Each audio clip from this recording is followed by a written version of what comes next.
Soudain, devant leurs yeux, un aileron émerge. Et puis, à travers l'eau, on commence à entrevoir le corps allongé d'un grand requin.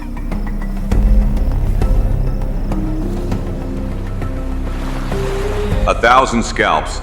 It seems to me that I hear a certain creaking that doesn't calm me at all. I am the richest merchant in Haiti. I will secure you money, clothing and food. Yeah, you definitely want to secure food, friend. But to the sharks you see down there.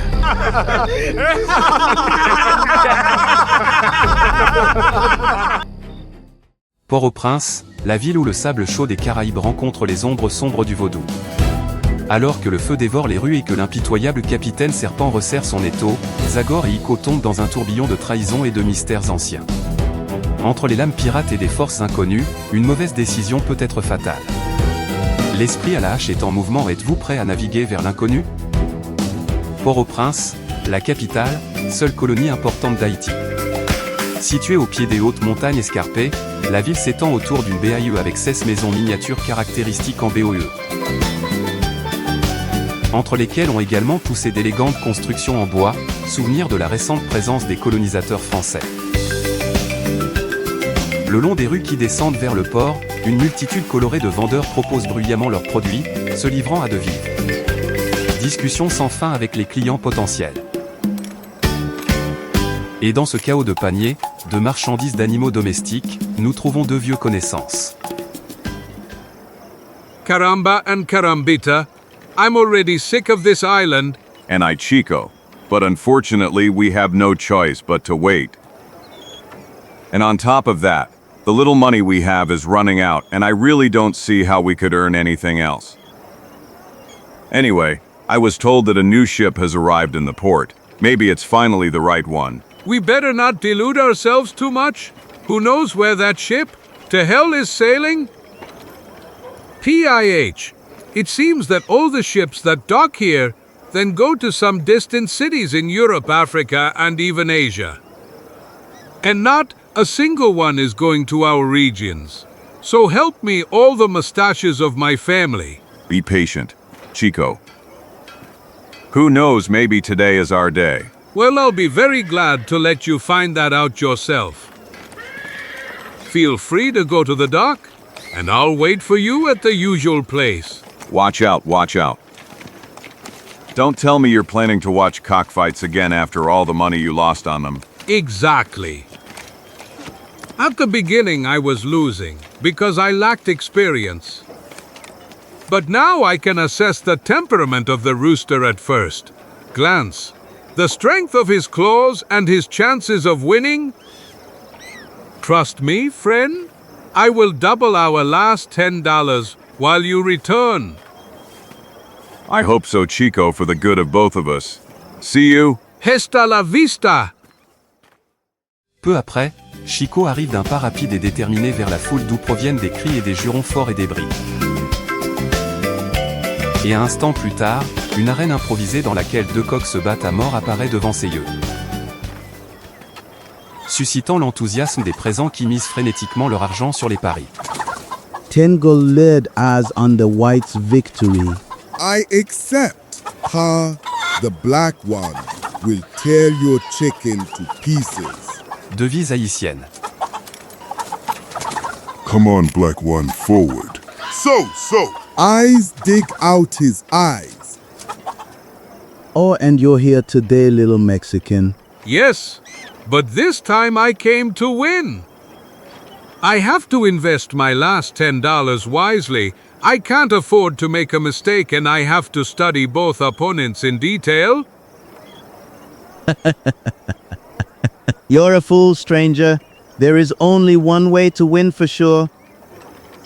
And that is to be the owner of a strong and well-trained cockerel that you can bid on with your eyes closed. Look, for example, at me. Do you see this? I earned all of this afternoon. Ha ha ha ha ha. How it just this mothers. Listen to me, buy yourself a champion like mine, and you'll see that you'll soon recover the invested money What's more, you'll earn more than that. Do you really think that with 10 American dollars, I could get a fearless rooster like yours? Of course. The man who sold me this is a good friend of mine, and it will be a real pleasure for him to give a discount to a visitor from a foreign country. Caramba and Carambita. Does that guy live far? On the contrary, we'll be at his place in 2 minutes at most. En effet, un peu plus tard. Are you sure it's a good fighter? Good. Well, this is a beast. A bloodthirsty beast, born only to kill, which fully justifies the name I gave it. Maybe he really is a beast. But something is straying in his gaze. He looks gentle. You are mistaken, Mexican. These are the eyes of one who is confident in his own strength, of one who is able to inflict death without a trace of emotion. Maybe, but my body also looks a little too chubby. No way. It's all muscles, elastic and steel muscles, on which the claws of any unfortunate person who faces him will break. Well, okay. Then we have a grade. Here are $10. Tres bien, and here is your killer. Congratulations, Mexican, you really made a great deal. And may the gods have mercy on the other roosters in Haiti. There will be a slaughter in the arena today, believe me. Goodbye, friends, and thank you. Et ainsi, Čiko revient fièrement en arrière, tenant dans ses mains son champion. Celui-ci commence bientôt à se faire une place dans la foule. Places, people, places for the killer. Let me see you bring your doves. But remember, I am not responsible for the reactions of my eaglet. Et à la fin, il sort sur une petite clairière d'où il lance un défi à tous les présents. Listen carefully, people of Haiti. I bet any amount that my killer will take care of every opponent. Hey, what now? Doesn't anyone want to challenge my champion? Any amount. Tonerous. Hey, I'm afraid I didn't quite understand, stranger. You mean to say you are ready to bid on... On this bloodthirsty monster? Yes, you understood me correctly. In that case, I'm betting 20 gold Lydias on my rooster. It's called Chanticleer. I'm betting 10 gold is on Chanticleer. And I'm betting 25. Me too. Hi! The voice of my conscience tells me that I shouldn't take money from so many unfortunate people. Well, unfortunately for you, my stomach is much louder, so I will listen to it anyway. I accept all bets. Peu après, dans la grande attente des spectateurs, l'arbitre donne le signal de départ. Forward, Chanticleer. Deux propriétaires lâchent leur champion. Have mercy, murderer, kill him, but don't let him suffer. Go Chanticleer. Go and Libya. Come on, killer, tear him apart.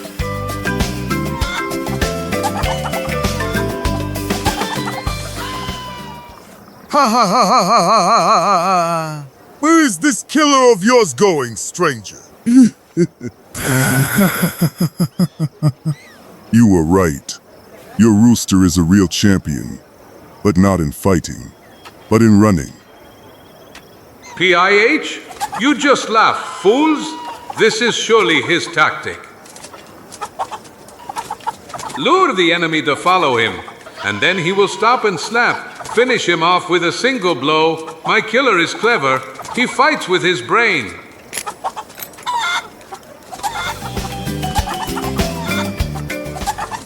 Forward, Chanticleer. Come on, attack, kill. Bravo, Chanticleer. He won. Chanticleer has won. Hurrah! Great show. He won in record time. And he didn't earn a single scratch.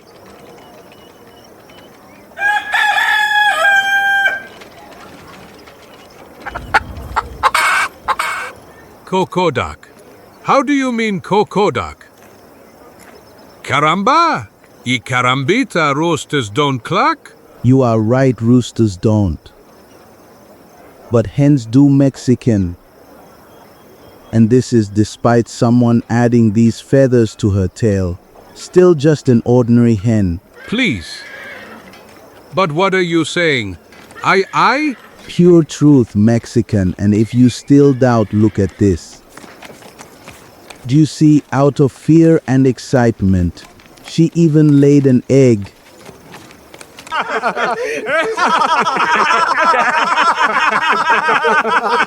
This one is really good.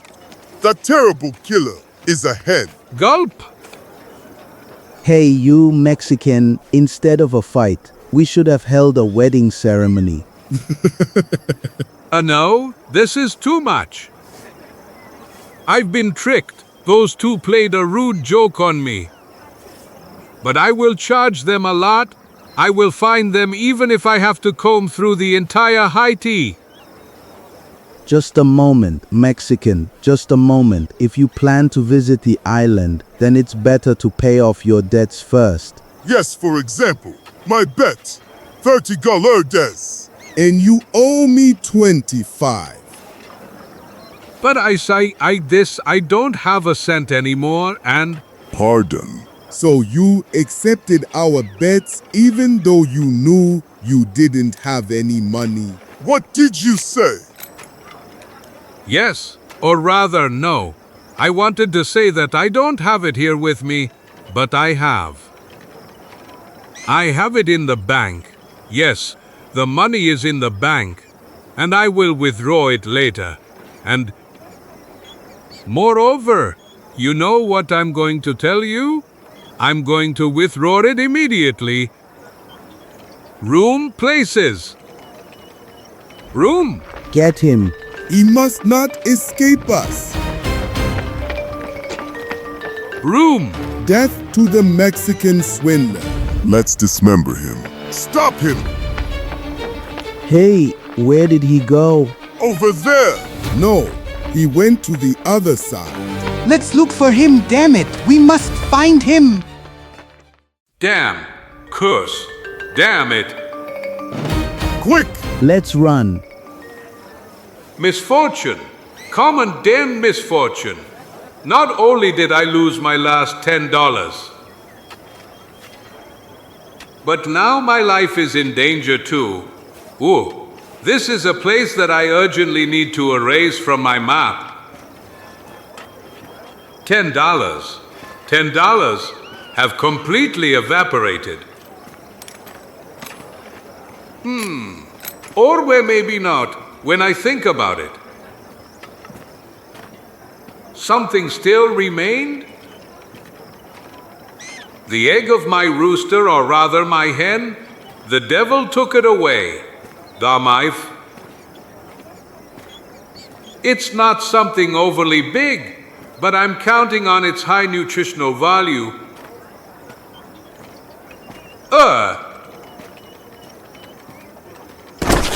Damn curse, damn it.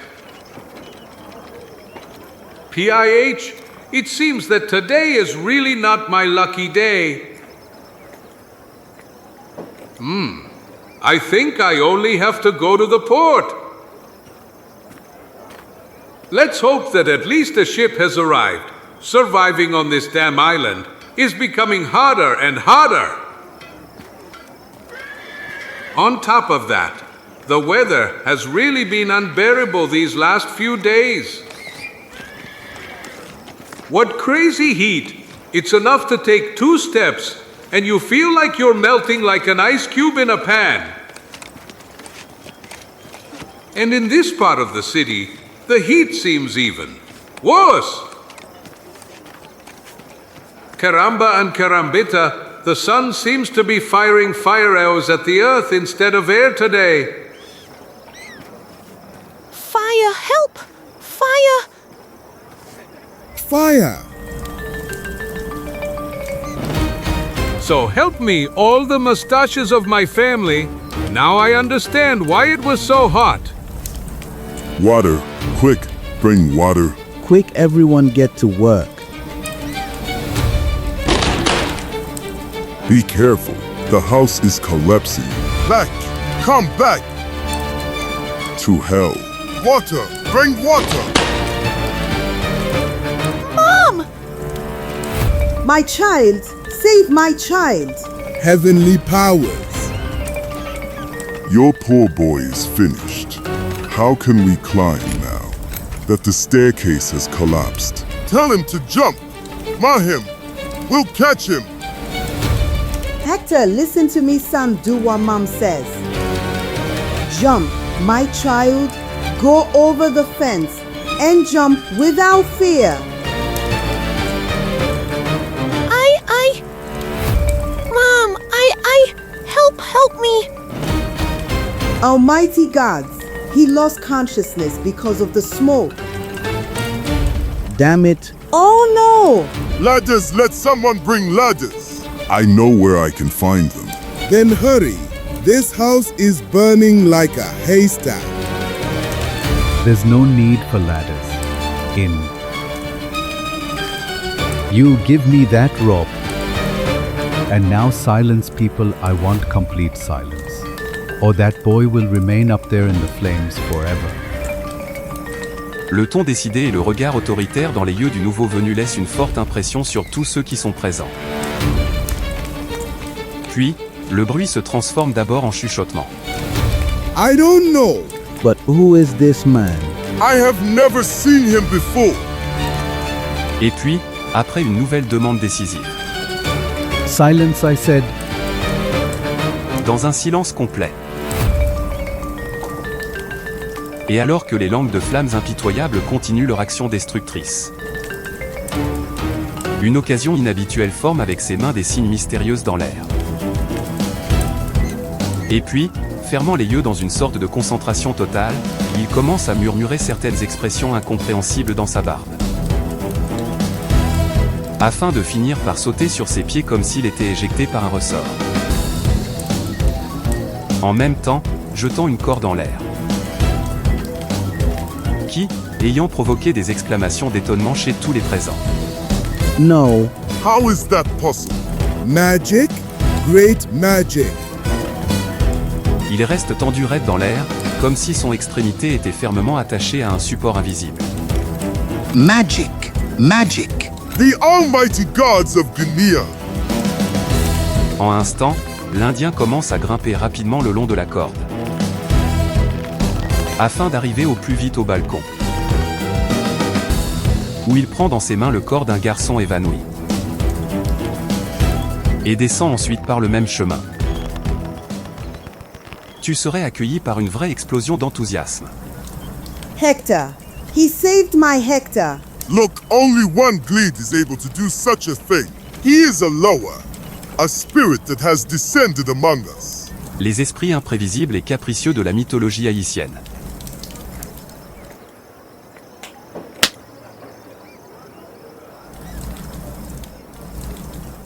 Here you go, friend, and don't be afraid to take it in your hands. It's just an ordinary lizard. But I couldn't believe that. Tell us, which God has incarnated in you? What can we do for you, almighty breath? What kind of spirit? What kind of God? Save your breath. People, don't you see that this house is still burning? I am just a sailor. Your name is Ramath. By the holy Trimletia, Zagor's fat friend, destroyer of ship supplies. That's right, it's me. But what are you doing here, so far from your forest? And how is it that you left Zagor? Well, if you allow, I would also like to ask you the same questions. How the hell did you end up in this part of the world, and where are Captain Fishleg and his barrel? Well, and not so far, Čiko. Golden baby docked in the port last night. and in a few minutes you will be able to greet both the captain and all the others. That's fantastic. We couldn't have been luckier than this. Let's go, then I'm sure we'll find Zagor on the deck, who left towards the port some time ago. But where are you going? Stay with us, friend. We want to show you ours. Leave it now, people. I already told you that I didn't do anything special. PIH, a rope game, is one of the first exercises that teach future fakers up in Tibet, in the monastery where the most famous holy people taught me. Yes, maybe you're right. But the fact is that your trick still leaves a strong impression. You are right. Most people have no idea about the huge possibilities of the human body, spirit and will. From us in India, everyone is used to much more complex magic. So even children are no longer surprised when they see a rope standing in the air. But judging by how you speak, one would say it's a rather easy experiment. It's something really basic, Čiko, believe me. But then why don't you teach me that, Ramath? With that point, I could win a mountain of bets and secure food for the rest of my life. You know, when I think about it, it doesn't necessarily mean that this exercise will be simple even for a Westerner completely devoid of spiritual preparation. Well, if you really want to, we could reveal the words of evocation and the preparatory movements. Great! You're a true friend. Come on. I've turned into an ear. So first, you must face your palms towards the east. Clear. Extremely clear. Zing. And then, straining to project your spirit outside the body, you must utter these words. Bzzz. I understood. Let's go then. First, a bow of respect. Second, let's project the spirit outside the body. And now, let's go up, friend. Hey, but look, hold on. It's firm. It's tense. It grabbed the air. I sekied. I am a fakir. I am the first real Western fakir. But wait, this, I think it's a rope. The rope is perfect, friend, and it's even able to withstand my weight. Look! What? Help murderers. Help gulp. Almighty Shiva. Well, I was just going to tell you that the other end of the rope got tangled around that unfortunate guy's neck. Mother of God. Gulp. Help. Killer. Quick, let go of the rope. Do you want to strangle him? Help. Catch this strangler. Stop him. He wanted to kill me. Police. Police. Let's run, Čiko. Damn it, curse to hell. What a misfortune when I think that my experiment was completely successful. Well, friend, I think that you will first, in order to become a fakir, have to do some easier exercises. Like, for example, eating nails. Gulp! Never, never, caramba and carambita! Courant dans les rues qui mènent au port, nos héros arrivent bientôt au quai où les accueille la silhouette familière du Golden Baby.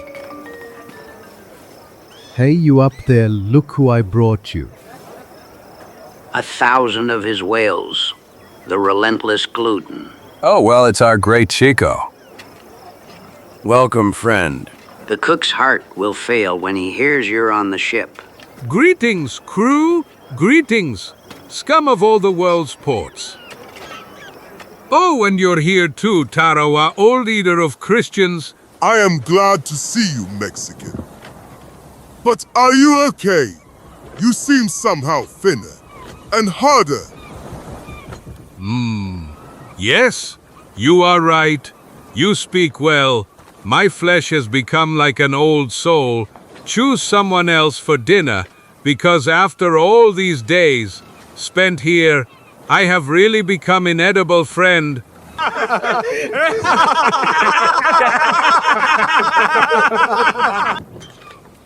Sniff! Sniff! Hey, but this smell, it's Kogo Vin. Bravo, Čiko. I see that. Although time passes, your nose is still unbeatable. Caramba ya carambita. My palate is not to be thrown away. And if you allow me to taste just one crumb as a sign of official welcome. This bite is intended for our captain. But if you wish, I could make you a few sandwiches. Sandwiches. But Gaston, I'm really surprised that a cook of your reputation even dares to utter that miserable word. I understood. Let's say then that I will prepare you a steak Provençal style. I love you like that. And how would I give you time to prepare it masterfully? I will be your waiter and take lunch to fish leg in your name. This, frankly... Well, okay, Čiko, I think the captain will be happy to see you and therefore won't make a problem. Give it to me then. And give me your hat. E.T. Voila. Make way for Čiko, master of French cuisine. Quelques minutes plus tard. It's really incredible that we met right in this place, friend. Well, honestly, believe me, I thought I was dreaming when I saw Golden Baby anchored in the port. Anyway, now that I've told you all the damned events that brought me here, it's your turn to reveal where you are from. How did you even get to Haiti? This doesn't seem like the best area for whaling. Actually, it isn't. But this is a rather special cruise for us. This time I accidentally came across a profitable deal, and considering the times, I didn't let it get away. Namely, you must know that last month... Who the hell is it now? Come on! Lunch is served. Admiral! Čiko, you finally arrived. You can't imagine how glad I am that we could hug. Are you sure about what you're saying, old flatterer? But I don't understand. What do you want to say? PA, I just wanted to check how big your joy really is that you see me. For example, let's see, what would you give in exchange for this meeting of ours? Your unusual question surprised me a little, and... A leg, for example. Would you give a leg to see me again?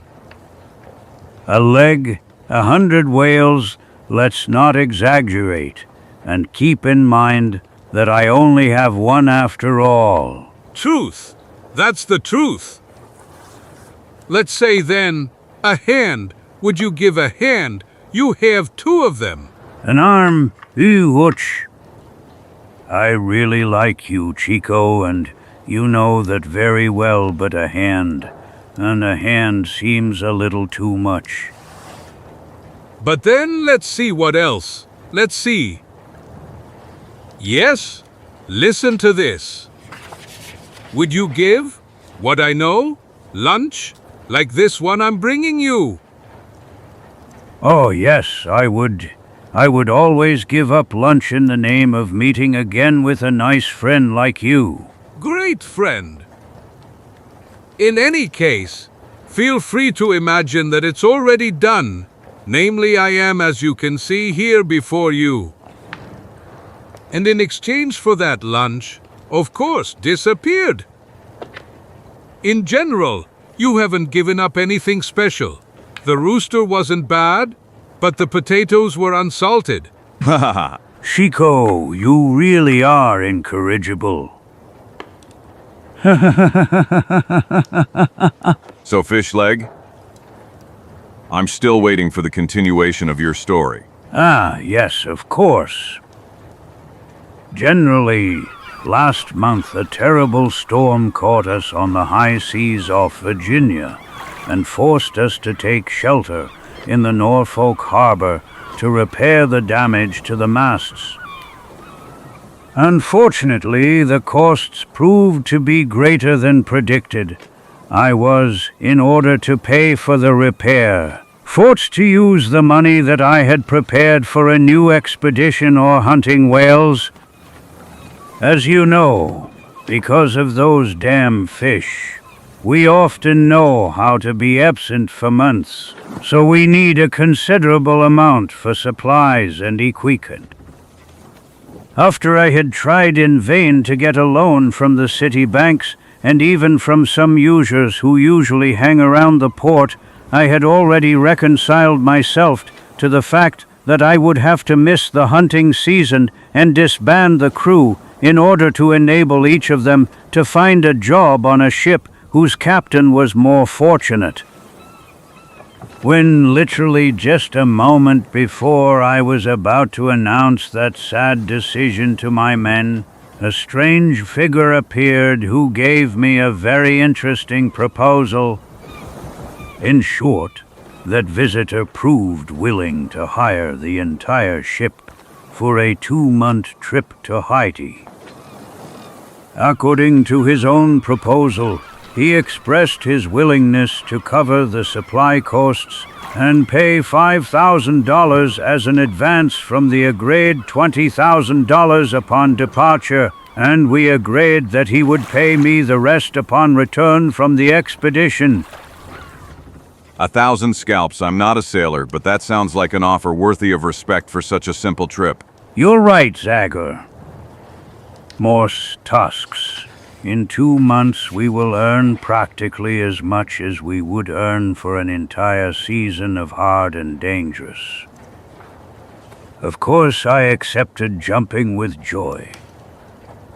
He took an advance in clinking dollars, which are here in a safe place. And after I loaded the supplies and diving equipment of our client, I unhesitatingly set sail towards Haiti. And here I am. You really got lucky, my old friend. I'm really happy for you. Although one thing is not clear to me. Namely, you mentioned an expedition diving equipment, and now I'm just wondering what is the purpose of the journey of that messer Mr. MRO. Emma's Lauder. His name is William Lauder.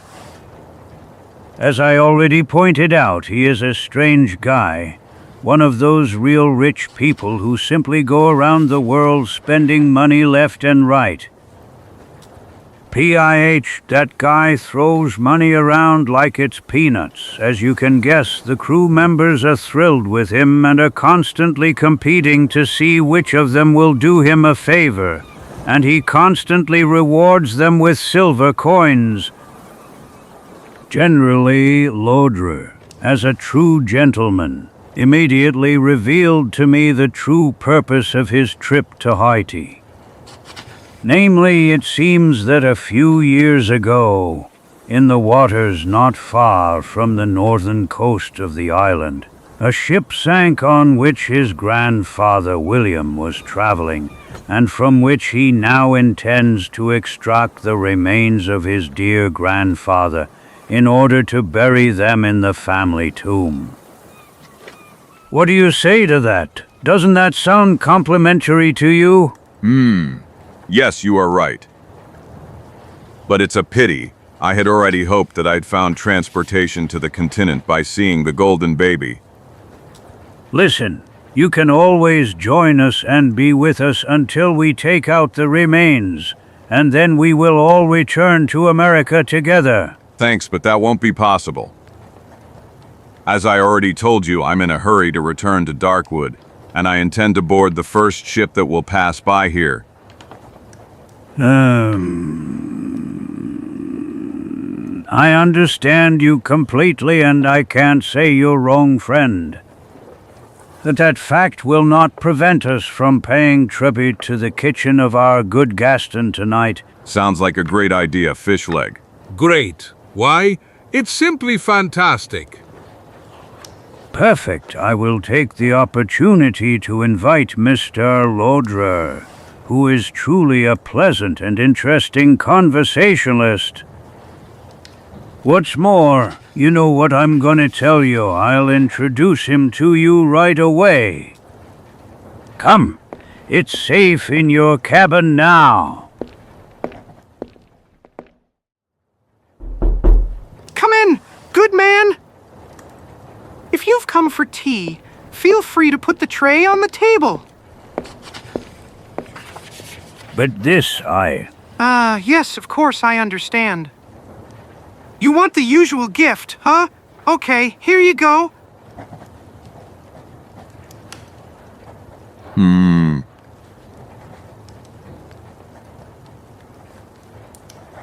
Your generosity is truly touching. But it's a real shame that this coin is fake. As the others you gave to the Golden Baby crew are probably fake. My dear Digging Bill.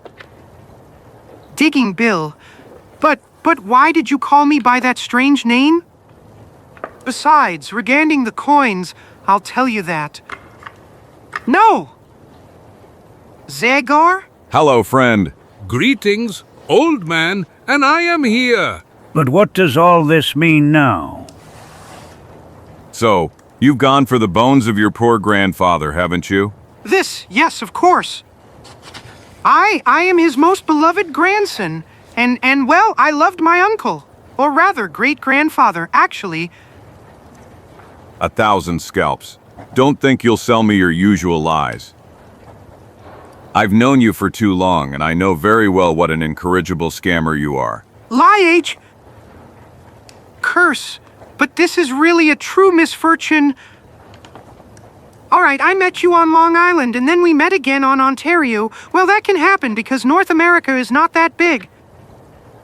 But for me to find you here, thousands and thousands of miles away from that damned forest of yours, well, that's really too much.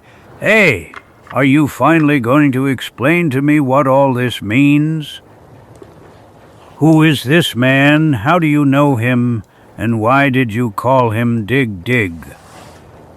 Digging Bill, this is our old friend Digging Bill, and he is an amateur treasure hunter. But also a seasoned professional fraud, as proven by the story that if sold you along with that chest of false dollars. What you mean to say that? No, that can't be. That would really be too much. I don't.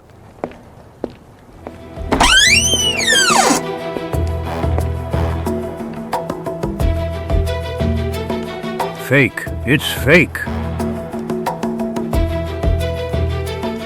Like this one. Quelques minutes sont suffisantes. So let's hear it. What new trouble is hiding behind your presence here on Golden Baby? Trouble? No trouble, Zagor. This time everything is perfectly safe and... No! Move! Here they are, here. $510 coins in silver. $510 coins in silver. $510 coins in silver. $510 coins in silver. $510 coins in silver. $510 coins in silver. $510 coins. $510 coins. $510 coins. Like a shoe. Fake, they are all fake. 500 pieces of who knows what worthless metal. I'll get you, you scum. I'll tear you to pieces with my own hands. No, calm down, Captain. I can explain to you. To hell, there's nothing to explain. The fact is that you ruined me. You scoundrel, how will I pay my sailors now? Come on, tell me, with what? With what? What a question. And with the treasure, of course. Treasure? What treasure are you babbling about? About what I hired your ship for, Captain. doubly of large chests full of gold and precious stones intended for the Spanish king. All of that was Pizarro, the famous conquistador, plundered from the Peruvian Incas and then loaded onto the Esmeralda, his galleon commanded by a certain Diego Maldonado. The Esmeralda sailed from Merida, but before it reached the open sea, it was attacked by the pirates of the Frenchman Jean Malot, better known by the nickname Captain Snake, who, having sensed its precious cargo, tried to capture it. But the Spaniards proved to be excellent sailors and caused huge headaches for their pursuers, who, after a ludicrous chase, decided to resort to more effective method. The cannons from the pirate ships began to spit fire in attempts to damage the galleon's masts and hinder its escape. But the outcome of the attack exceeded even the most optimistic expectations of the pirate leader in the Esmeralda, with the pirate's hull slowed down. And it became clear to everyone that it would soon begin to sink. Captain Snake tried to board the galleon in order to force the helmsman to direct him towards the shore where he planned to paint it on the reefs, because that was the only way to get to the gold, which was in danger of ending up at the bottom of the sea. But at that moment, something unforeseen happened, something that ruined the unfortunate pirates' plans. Namely, one of those sudden storms, which are very common on these seas, caught his ships and began to carry them mercilessly in various directions, depending on the whims of the wind and waves. The helmsman tried in every way to keep Esmeralda Louis in sight, but she soon disappeared from view in a thick curtain of rain. And only when the storm passed, Jean Malot's ships could return to the place where they separated from the precious galley. Thanks to the fact that the sea in that area is relatively shallow, the pirates have sounded and searched absolutely everything, but have not found any trace of the wreck. Obviously, the storm, before sinking, took Esmeralda Louis, who knows where. And who says it really sank? Maybe the sailors somehow managed to plug the cracks that the cannonballs caused and... That Talvilby is completely excluded. Namely, a few days later, continuing the furious and persistent search, Captain Zmitcha discovered several parts of the ship that were floating in the sea, and which only confirmed the tragic fate of the Spanish galleon. Then? He is dead, but there is no doubt he was one of them! Antonio Gomez, the helmsman of the Esmeralda, the ship of His Majesty the Spanish King. Everything is visible from these documents. You demonic blood. In that case, now we have proof. That damned when it sank. But where, for God's sake, where? Neither the additional search yielded results, nor did all the other searches that have been conducted since then. Really interesting story, but now be a little clearer. Tell me why you hope that you will have more luck than all the previous searchers who tried to find the Esmeralda. Well, there is only one reason, Zagor. This. A nautical chart on which are located the exact directions for finding the place where the sea swallowed the Esmeralda. PIH. The usual false map that they sell to fools like you. I'm amazed at you digging Bill after so many bitter experiences. You should be a little more realistic in the face of such stories. This time I will be right, and not you, who have again underestimated me. Do you want to know why the treasure hunters of Esmeralda, for centuries, have not found absolutely anything? The answer is very simple.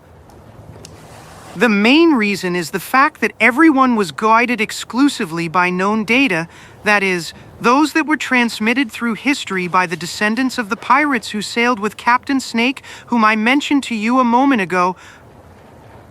But here, the intuition of a true treasure hunter is much more important. Namely, treasure hunting is an art, gentlemen, and as such requires dedication, natural talent, inspiration, and that's at least clear training, patience, and sacrifice. Well, and you're telling us that you who have never found a single treasure in your life? PSSST, shut up, damn omen bird. I practically have the first treasure in my hand. Here it is. Maldonado's signature and seal D give a certain guarantee, don't they? Maldonado's seal? Maldonado. Captain Esmeralda. Ha ha ha! Exactly him. Diego Maldonado. Born in Cadiz. Years as the documents that were along with the map in his bag say. Ha ha ha ha ha! Now I already see a spark of curiosity in your eyes, my dear friends. Now you would, I believe, like to know how Digging Bill got hold of all this. Isn't that right? Well, yes, you are right. The bag looks old. Ah, parchments, it seems. Although the details cannot exclude the culpability of a skillful forgery. In that case, look at this. Do you see this dot that is barely visible on the blue of your globe, Captain? In short, it is about an island from the Florida Keys archipelago, a piece of land that doesn't even have a name and past which ships pass without anyone even thinking of dropping an anchor in its waters. Who knows how many years no one has set foot on that insignificant heap of sand, equal to hundreds of others scattered all around. No one except one person, my humaness. You see, already quite tired of all the information collected so far, unreliable, I decided to throw all the cards to luck and started randomly visiting the area where piracy flourished. I deliberately avoided the more famous settlements that anyone could reach, such as New Orleans, Tortuga, Maracaibo, Portobello, and so on. I started combing them, one after the other, countless, now forgotten islands, but which may have once been the stage for an event of lesser importance. The guide, and at the same time the entire crew of my modest expedition, was a black fisherman named Čikos, a guy who knew the area very well. For more than 8 months we went from one island to another, carefully investigating the wrecks we found on the beaches, or examining old fishermen who always told us the same confusing, unlikely stories, more like fairy tales than historical events. Then, despite all my known enthusiasm, I must admit to you that I was already a little tired of that long and obviously useless journey. So, right on the island I mentioned to you a moment ago, I made an important decision. Enough! I've had enough. I've had enough of this kind of life. I can't go from one beach to another anymore. I hate all these shells that I constantly come across. And I hate the smelly fish we've been eating for months, day after day. Enough! Steak. I want steak for God's sake. Like in W, I hate this sand in which the treasure should be, and in which I find only starfish. PFF. Seahorses. PFF. Oh. And damn sea urchins. Damn it. Calm down, white friend. Calm down.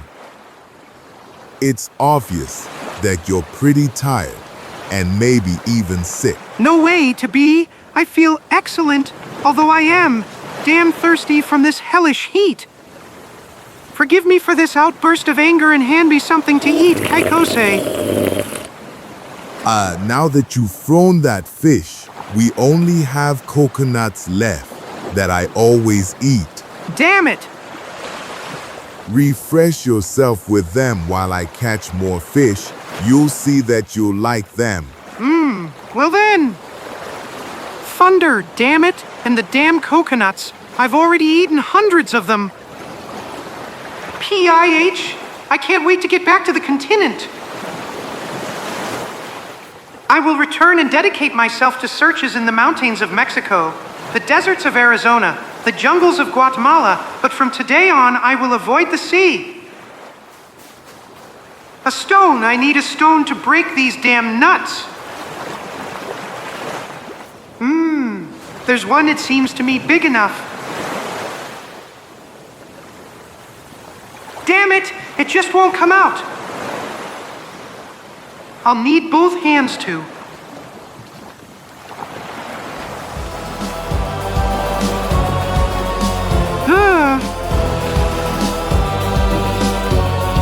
Digging Bill, digging Bill. What's happening, friend? Why are you shouting?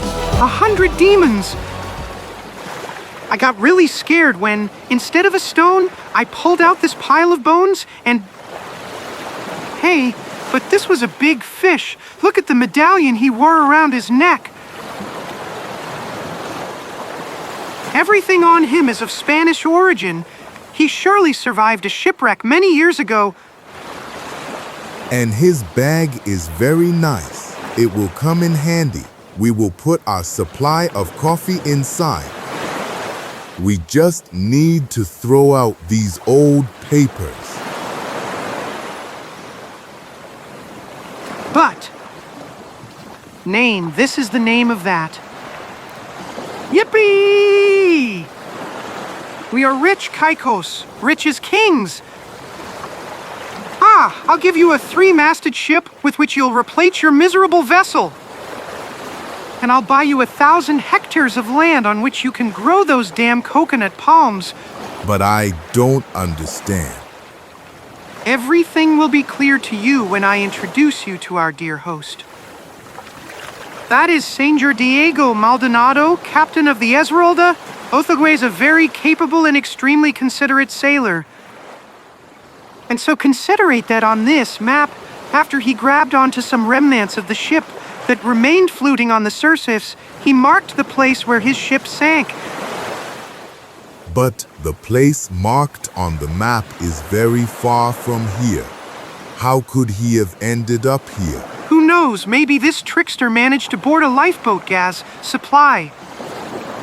But it doesn't seem too much to me at this moment. Important.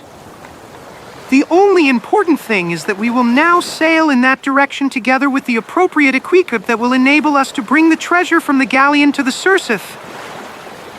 Long live Spain. Long live Esmeralda. Long live yes. Do you understand now why I was so sure of myself that I deliberately resorted to the trick with the fake silver coins in order to get your ship fish leg? It wasn't a fraud, but just a small strategy to gain time.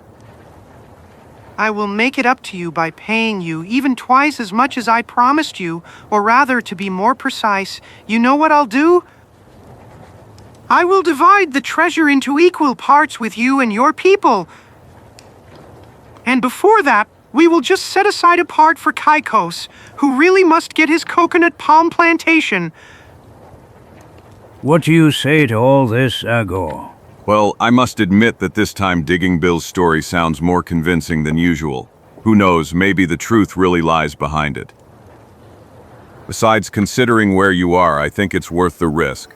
Losing a few days will not make your situation any worse. It seems to me that you are right. Well, okay, Digging Bill, Golden Baby and her crew will follow you to the end of this story. But remember what I'm going to tell you. If everything doesn't end as you promised, we won't bother to bring you to justice. Instead, we'll skin you ourselves. Gulp! You still stick to your word that you won't stay with us, Zagor. Of course.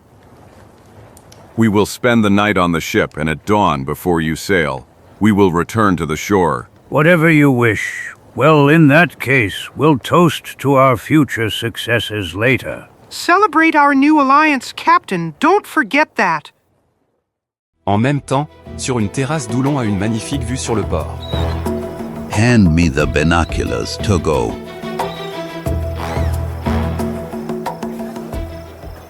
I still stand by my opinion, to go. Those guys didn't come here to fish. The unusually quick-imp I see on deck leaves. No room for doubt. They are also here for the treasure of the Esmeralda. In that case, boss, they will also leave empty-handed like everyone else. We have already seen many ships coming here with the same intentions. Who knows, to go? Who knows? It is not excluded that sooner or later, someone will appear. Anyway, we'll soon find out if you are right or not. Boss Paul and Martin are down at the harbor and are trying to get a member of the Golden Baby crew to sing. You chose them well, both of them are capable guys, and I have no doubt that they will do their job very discreetly. Boss. What's up, Mangu? Our fishermen have returned. They caught one. Of the big one. It's a real monster, on his word. You have to see it. Is it already in the pool? Indeed, it's just waiting for you, boss. All right. Did you hear, to go? You'll be down there in a moment, boss. Quelques instants plus tard, un fauteuil roulant s'arrête au bord d'une grande piscine cachée entre les murs du jardin. Soudain, devant leurs yeux, un aileron émerge. Et puis, à travers l'eau, on commence à entrevoir le corps allongé d'un grand requin. Qui, nerveux et furieux, commence à courir follement d'un côté à l'autre de la prison impitoyable pour lui. You were right, Mangu. It really is a substantial specimen. Glory be to Allah. Just look at its jaws. Look at those terrible teeth. Pendant qu'il observe le requin, les yeux de l'Égyptien changent progressivement d'expression. Tout jusqu'à ce qu'elle se soit transformée en deux fentes minces pleines de haine imparfaitement cachées. Qui explose un instant plus tard dans une réaction hystérique. You cursed one. May you be cursed, both you and all those like you. Pistols, Mangu, my pistols. Here they are, boss!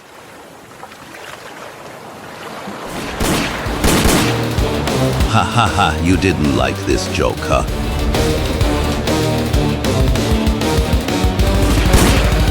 Yes, run. Go ahead. You can run as much as you want, but you won't succeed. I also wanted to escape, then on the open sea, when the boat overturned. I wanted to escape, but damn beasts like you didn't let me. Then it was easy for them to butcher my legs. I was helpless. Helpless as you are now, damned monster.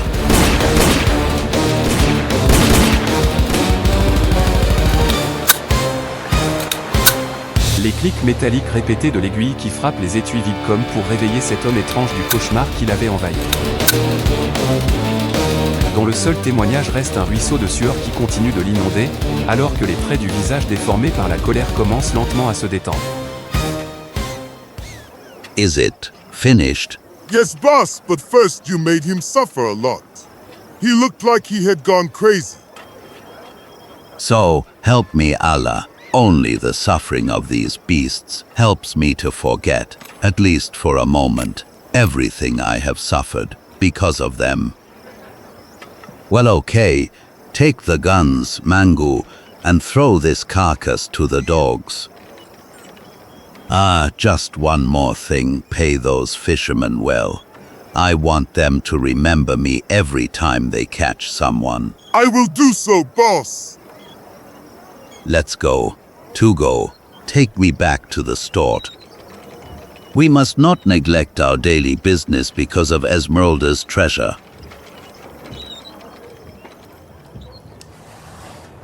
Good day, boss. Hello, Kabbalah. How's it going today? Unfortunately, not very well.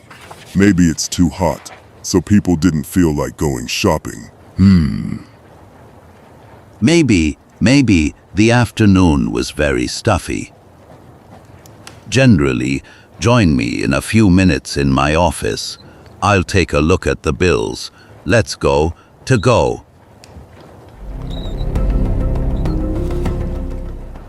Good day, Monsignor Hamad. Martin, how come you're already here? Luck and rum allowed me to do my job quickly and efficiently, boss. In the tavern Vieux Pierogi, I managed to loosen the tongue of a youngster from that ship. Youngster? Yes, but about a boy who has a hawk's eye and a good memory. Although, unfortunately, he doesn't tolerate alcohol very well. And then?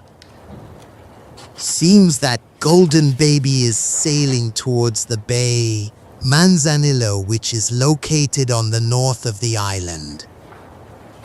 The boy, while scrubbing the deck, overheard an interesting conversation between the captain and a strange guy dressed in black whom we saw on deck. I remember him. He immediately caught my eye because of that miserable look of his and his funeral clothes. In short, it seems that this guy wants to extract the remains his relative who sank 10 years ago together with his ship somewhere in the waters of that bay.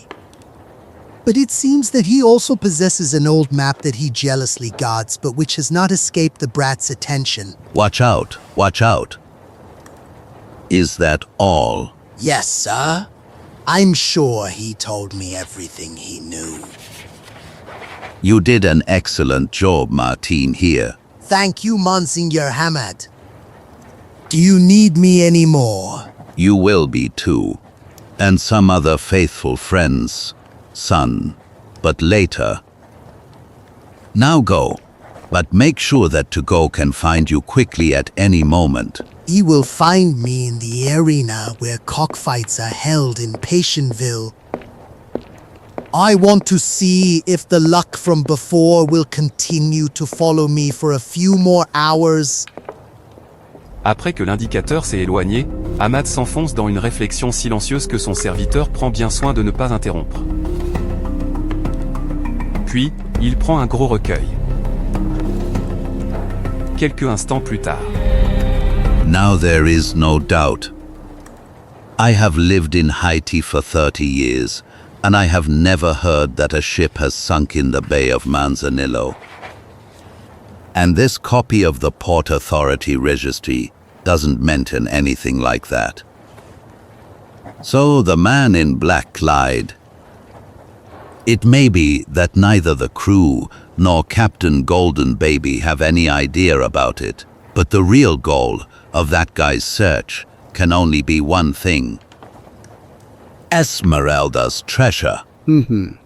What should we do? I want that man to go. I want him together with his map, and at any cost. La nuit tombe. La silhouette sombre du Golden Baby se balance paresseusement dans le port. Pendant que les lumières des auberges portuaires s'allument les unes après les autres. Et une multitude hétéroclite de marins insulaires se promènent joyeux dans les rues, attirant des regards assez éloquents des gens du Golden Baby. Curse, I feel like the smell of that rum is reaching even here. Hey, do you hear this? That's a woman's voice and the sound of a guitar. 1,000 whales, it seems they are having a hell of a time over there on land. You're right! This afternoon I saw some girls pass by that even a saint would turn around for. LIH, let alone us, who are by no means saints. Curse, I'd give a week's pay in exchange for permission to go on land for at least 2 hours. You're telling me it's just a shame that our captain doesn't intend at all. Watch out, it's coming.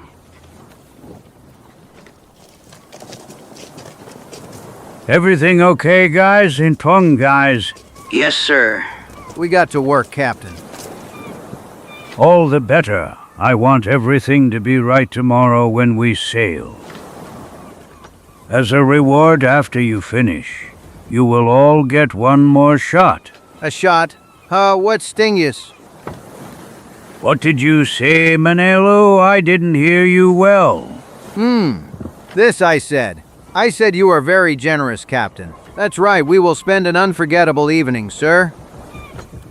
Okay, in that case, hurry up and... Hey, you up there on the ship. Can you hear us? Call your captain. We must speak with him. I am Captain Charles Humboldt, also known as Fishleg. What do you want? More. We are glad to meet you, Humboldt. It's time for us, Monsignor. We are members of the City Committee for Welcoming Foreigners, and we would like to point out a small problem to you. Namely, the inhabitants of Haiti have not failed to notice that your sailors did not disembark tonight. That could be misinterpreted. Exactly so, Captain. It is beginning to be said that it is because of contempt for the local population. Or perhaps even of distrust towards us.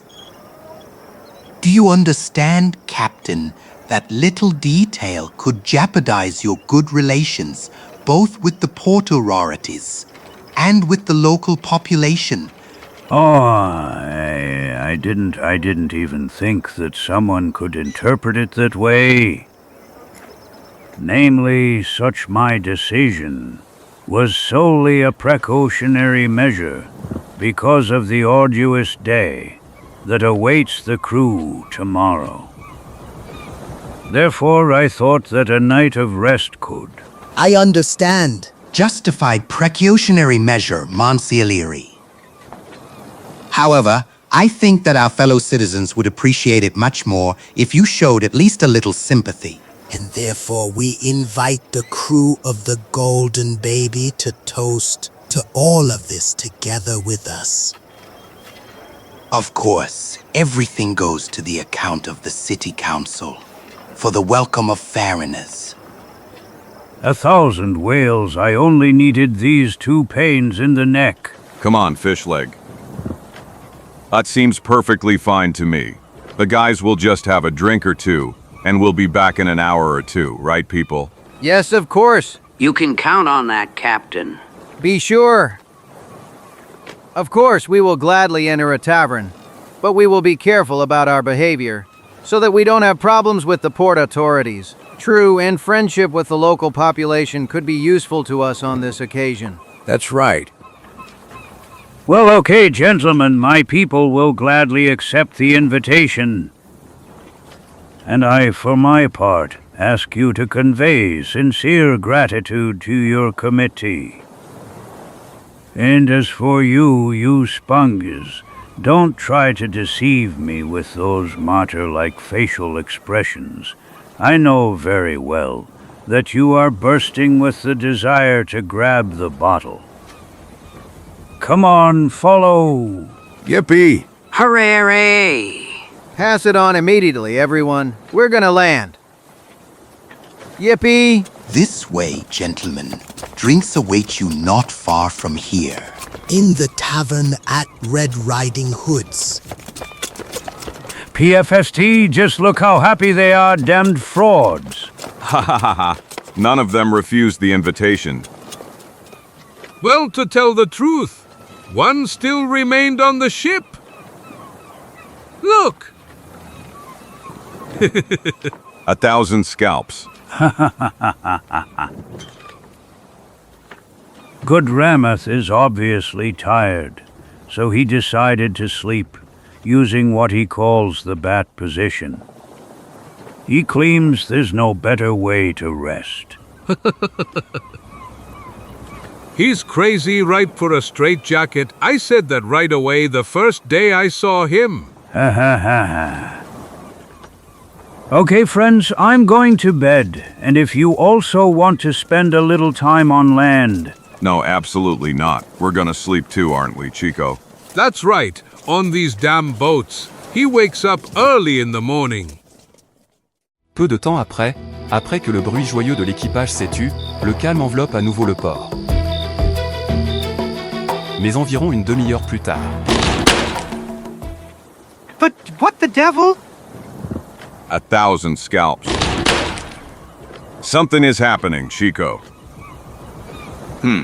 The noise comes from Digging Bill's cabin. Ah! What are you doing, Digging Bill?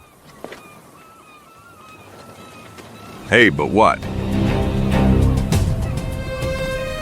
All of us drums of Darkwood. Let that man go if you care about your lives. Pray to God that you didn't hurt him, because us guys. Shut up. You scum eye.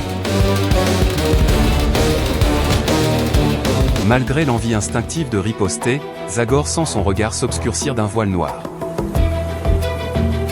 qui se disperse seulement bien après cela, révélant dans la brume les visages connus de Čiko et Fishleg. Come on, son. Take another sip. Ah, thank you, friends. My head, my poor head. It's still whole, Zagor. I can guarantee you that. Truth? You have no wound? But what happened? I heard some noise and then... What are you doing in this cabin? And where did that troublemaker disappear? I don't know, now I can't. Who knows what he hit you with? Pie, however, that's us. We should have expected it from Digging Bill. He did the same to me. Once he hit me with a pan, and then... Digging Bill. Of course that's what happened. They kidnapped him. 3 men kidnapped Digging Bill. What? What? That's right, Fishleg. 2 of them were already carrying him out when the 3rd one obviously hit me. Well, that's incredible. I don't understand what the motive for such an attack could be. Who were they, Zagor? Were they black or white or yellow? Namely, I saw a bunch of Chinese people around too. Stop it, Čiko. Your unnecessary chatter is just confusing me, and we must first clear our minds and think carefully about everything. Let's see, first, some 2 men took the entire crew away under the pretext of taking them to a toast or welcome drink.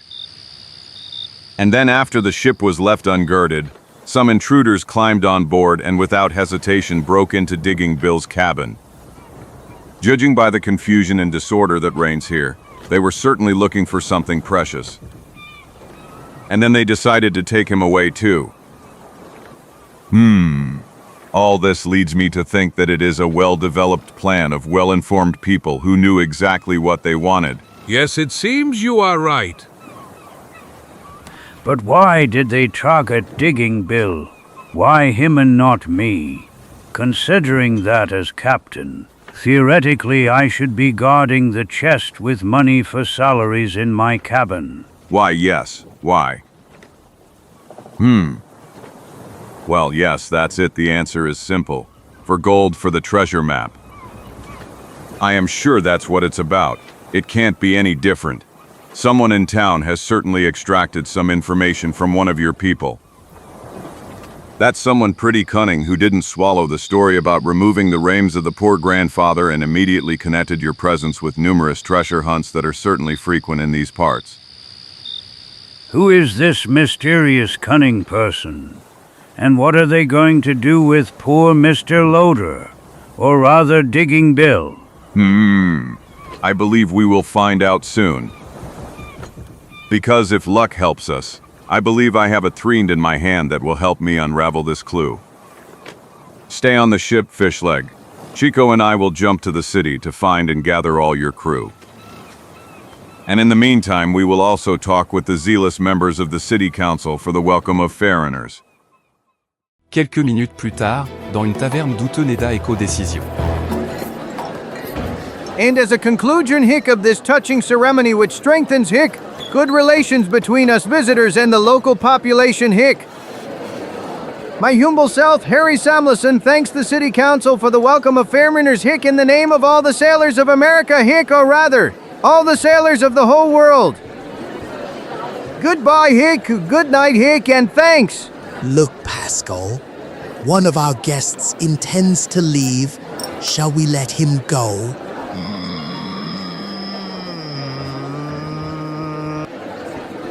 Better not. The operation on the Golden Baby could be prolonged, and therefore it is wiser to allow our friends...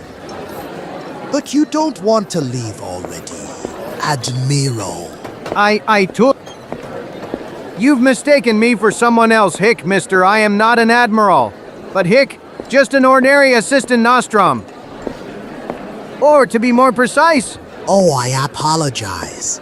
And in that case, I suggest we toast once again for your future promotion. Okay, I accept, Mr. But do you know that you are really all nice on this island?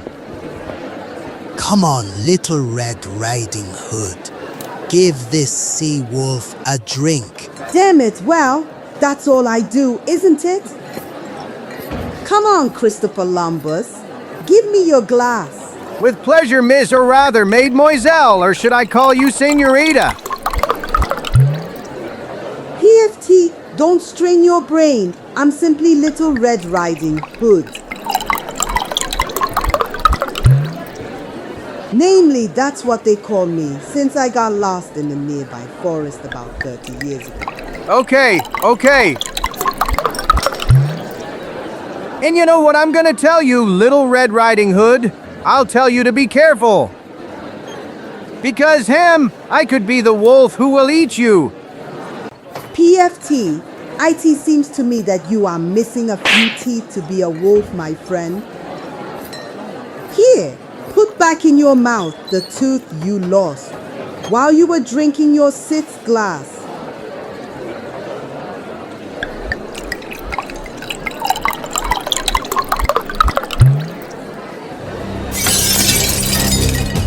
Pour just one more drop of alcohol for these people, and I'll destroy this entire rat hole. Hey, what's wrong, stranger? I'm just doing my job and... I advise you to hold your tongue, old goose. And as for you, damn drunkard, But Zagor... I immediately wake up all your companions and take them to the ship immediately, clear? Yes, immediately, Zagor. But don't be angry, for God's sake. Hammondick, Sigliello, come on, get up. Hey. Get up, you nutter. Do you think you're in your bed? Did you see? You scared him so much that both the drunkenness and the hiccups immediately disappeared. Just a moment, gentlemen. Don't try to escape if you care about your life. But what are you thinking we didn't want to leave here at all? Moreover, we even wanted to give you some explanation. Truth. And we must apologize. Although we are not to blame for what. Unfortunately, these people couldn't control themselves. And so, a glass for a glass.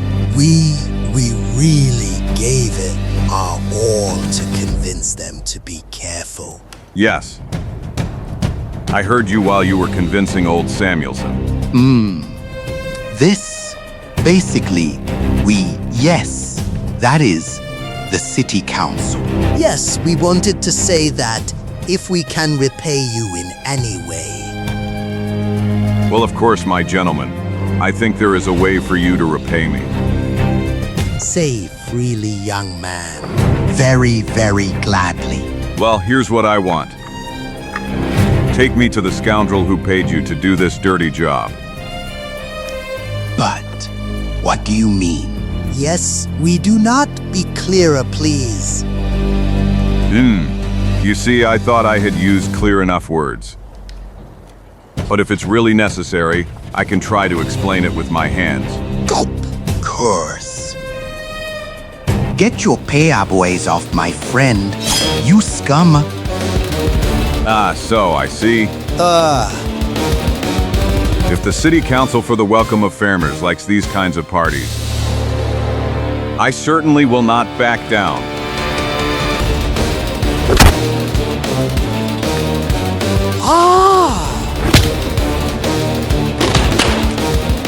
Oh no, my tail. Enough. Stop. I advise you to hold your tongue, old goose. PFT. And I advise you to address me as Miss, man. Yes, miss. Of course, miss. Sorry, miss. 1,000 scalps.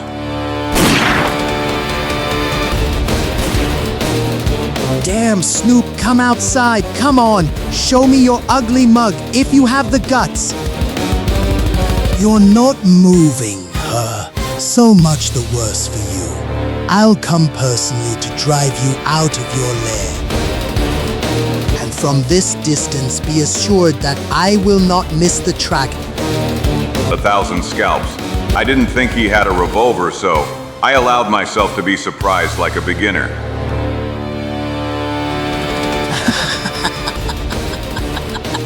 You are not so showy anymore, huh? Ha! You're finished, you scum.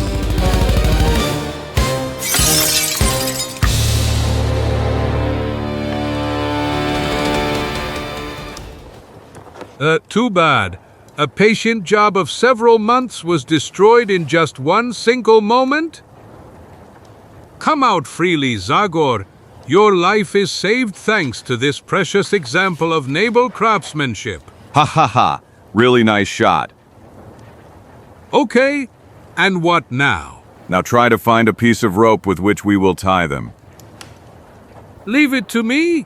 I'll ask this old goose. Hey, you old man! Are you talking to me? Excuse me, kind miss. Could you by any chance lend me a piece of rope? Quelques minutes plus tard. I find ye succeed. Fortunately, although he is a sailor, that guy who tied me up has no idea about knots. I'm sorry that I have to leave Pascal here, but I must not risk it. This barrel doesn't look too clear, but his revolver can always be dangerous. And especially when I don't even have a pocket knife in my hand.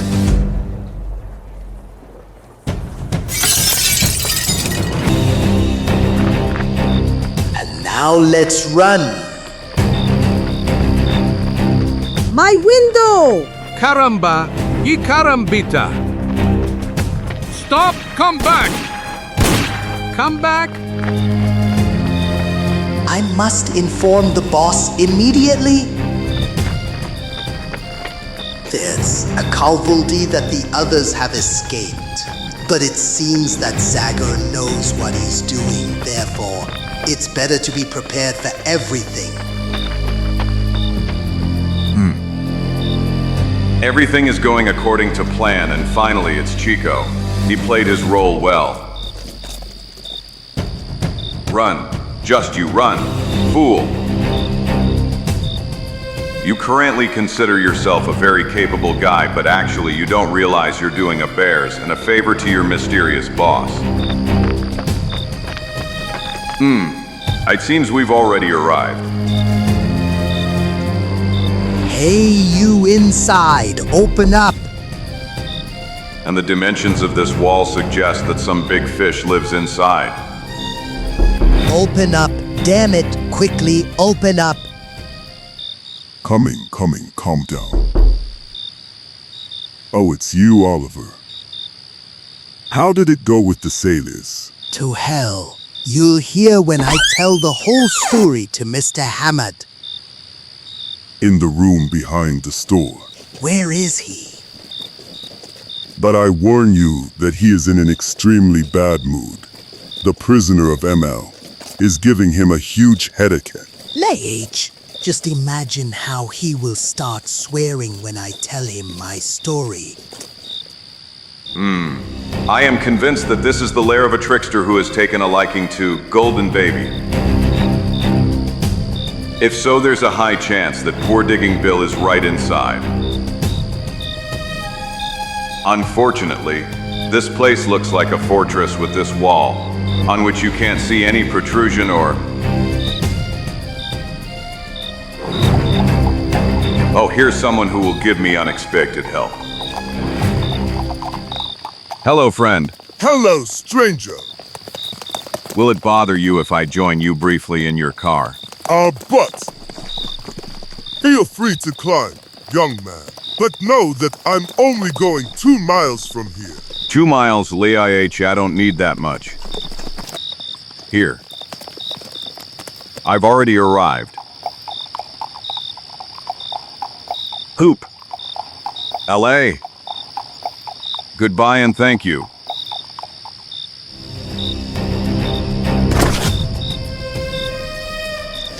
Fool. That's what you are, Oliver. A simple fool. Do you even understand what you've done by leaving Pascal in their hands? The people from Golden Baby will do their best to make him talk, and he is by no means the type who can endure torture.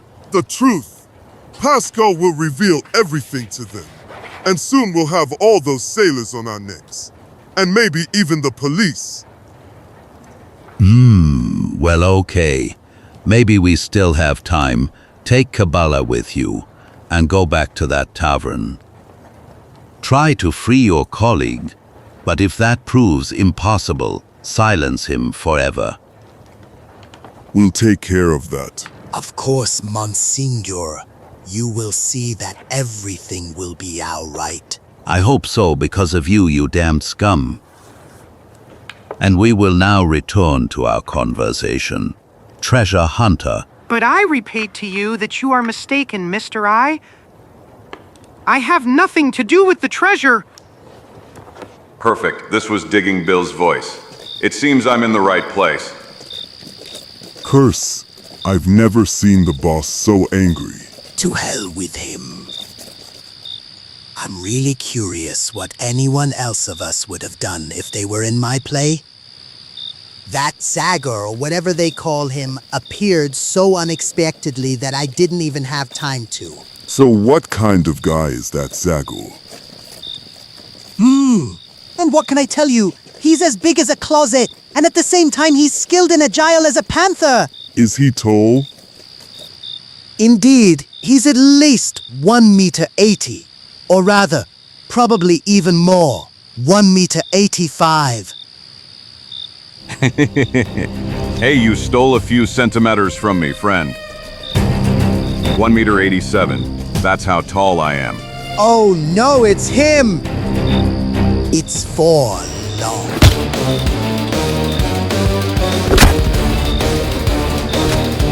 Okay, now my Čiko is no longer in danger.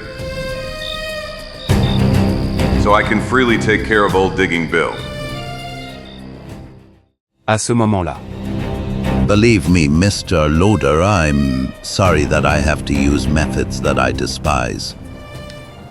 But after everything I've started tonight, I can't allow your stubbornness to stop me.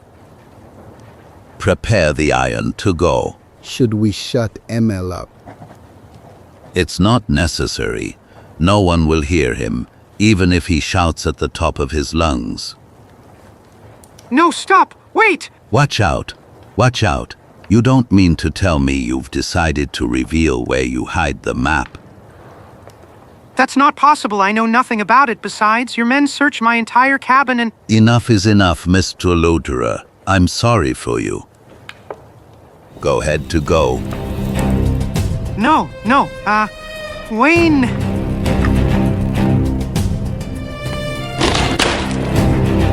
Let no one move, gentlemen. Zagor, God bless you, my friend. Allah, ma'am, what did I tell you? Pascal betrayed us. Curse him. That Pascal of yours has nothing to do with it. I found you without his help. In that case, accept my congratulations. You are more capable than I thought. While I obviously surrounded myself with a pack of scum. Am I right, guys? But boss, we... Come on, mountain of muscles. Put away that skewer. You curse, I will get you. I told you to put down that toy, man. Listen to him. To go, it seems that Mr. Zagor is serious. As you wish, boss. Bravo. And now, if you don't mind, my friend and I will leave you. Back step aside, gentlemen, please. Quick, Digging Bill, get ready for the fastest run of your life. I am ready and trained, Zagor. So help me the doubloons from Captain Kidd's treasure. I've been running my whole life besides, you should already know that. Zagor détourne un instant son attention de ses adversaires. Que l'un d'eux décide d'utiliser. Rido, Togo. Yeah. Watch out, Zagor. 1,000 scalps on him, you're fast. But it's me, believe me. Add him, people. What are you waiting for? UA, revolvers and fists, huh? Oh. The worse for you people. Ah. And what now, brother? No, don't kill me. Don't shoot. To hell. A coward of your make is not worth wasting a bullet. Watch out! Bravo, Togo. Oh! 1,000 scalps, what a blow. Yes, that's the same one who hit me in Digging Bill's cabin. But this time I won't give him a chance for a second attack. Finish him, Togo. Take him down. You won't fix anyone, man.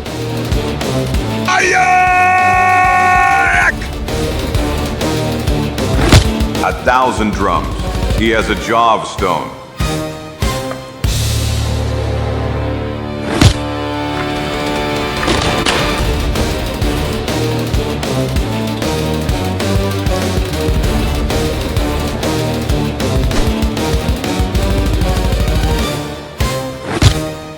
Unbelievable, his reaction is as if I'm caressing him, and not as if I'm hitting him.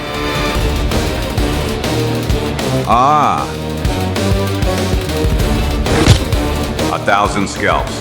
This beast is not joking. And in that case, I will follow his example. Die.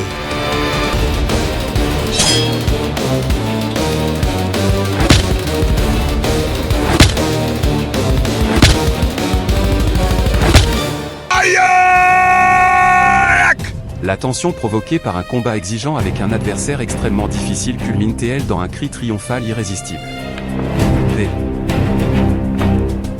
Mais un instant après, les pensées de Zagor retournent à Digging Bill. Hey friend, you can relax. I succeeded this time too, although I'm all broken. Now we just have to. You damned, you killed my that. You will pay dearly for this, damned monkey. I'll make you regret ever setting foot on this island. Le doigt de l'Égyptien hésite un instant, caressant la gâchette. Et Digging Bill l'utilisé, d'un mouvement rapide et imprévisible, saisit le fer rouge qui est posé sur le brasier voisin. Et il l'utilise comme une arme inhabituelle mais en même temps extrêmement efficace. Oh! My hand, you damned, may you be 1,000 times cursed. My hand. All of us drummers of Darkwood. Bravo, Digging Bill, you're fast as always, huh? Yes, I'd say I am, and this time into your luck. My hand. PIH, how much talk about a little burn? When I just remember what you wanted to do to me. No, Digging Bill, stop. Relax, Zagor, you should already know that. I could never harm a man, even if I were as angry as I am now. Generally, let's make sure this guy doesn't cause us any more problems. After we gather all the evidence, we will hand him over to the police and... Slowly, friend. Just slowly. If the story about Esmeralda gets out, we really risk attracting even more hyenas of his kind. Besides, maybe I'm too paranoid, but when there are chests full of jewels involved, I don't trust even the representatives of the law anymore. Yes, but what then? What other solutions are offered to us? Let's see. If we exclude blowing his brains out, because we aren't killers after all. We only have one town bulby to lead him on a leash until the search at sea is over. If I understood correctly, you want to turn him into a hostage? Exactly. And knowing that he is on the ship, all his possible companions on the island will be careful not to bother us. Because otherwise, he will be the first to perish. No, I don't want to go with you. Leave me here, please. I promise you that I will not bother you anymore. I swear to you on the Quran, and I'll give you some money too.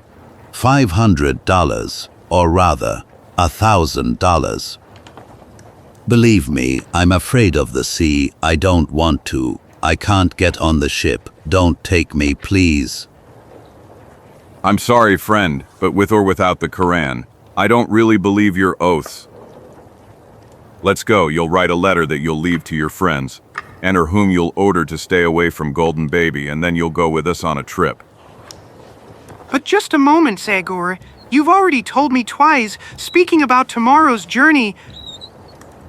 Do you maybe want to say that? Yes, that's exactly what I want to say. These last events have forced me to change my mind, and I also have a strange premonition. Something tells me that I will be needed by Fishleg, his people, and even you damned wretch, in what has so far looked like the most ordinary trip. That's why I can't leave you in the lurch tomorrow. I'll go with you, Digging Bill. Hurrah! This is great news! Cheers! Et ainsi, quelques minutes plus tard. Hey, you up there, Fishleg, we're bringing you a new passenger. Captain Humbled! What is it who's calling me? 100 whales, Zagor, and a treasure hunter is here too. Oh, so you succeed this time, but who is that guy? I present to you Monsignor Huss of Hamid, or rather, the cause of all our troubles tonight. But has Čiko returned to the ship? Yes, just a few minutes ago. He told me the first part of your adventure. And your people, what condition are they in? Those stupid drunks. PIH, you can see for yourself I'm trying to sober them up as soon as possible.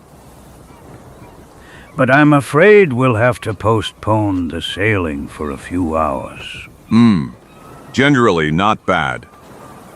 The most important thing is to determine the watch shifts, so we can defend ourselves if this guy's companions try to free him. Determine watch shifts, easy to say.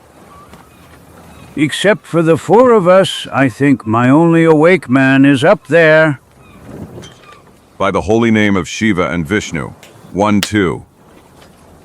With 3.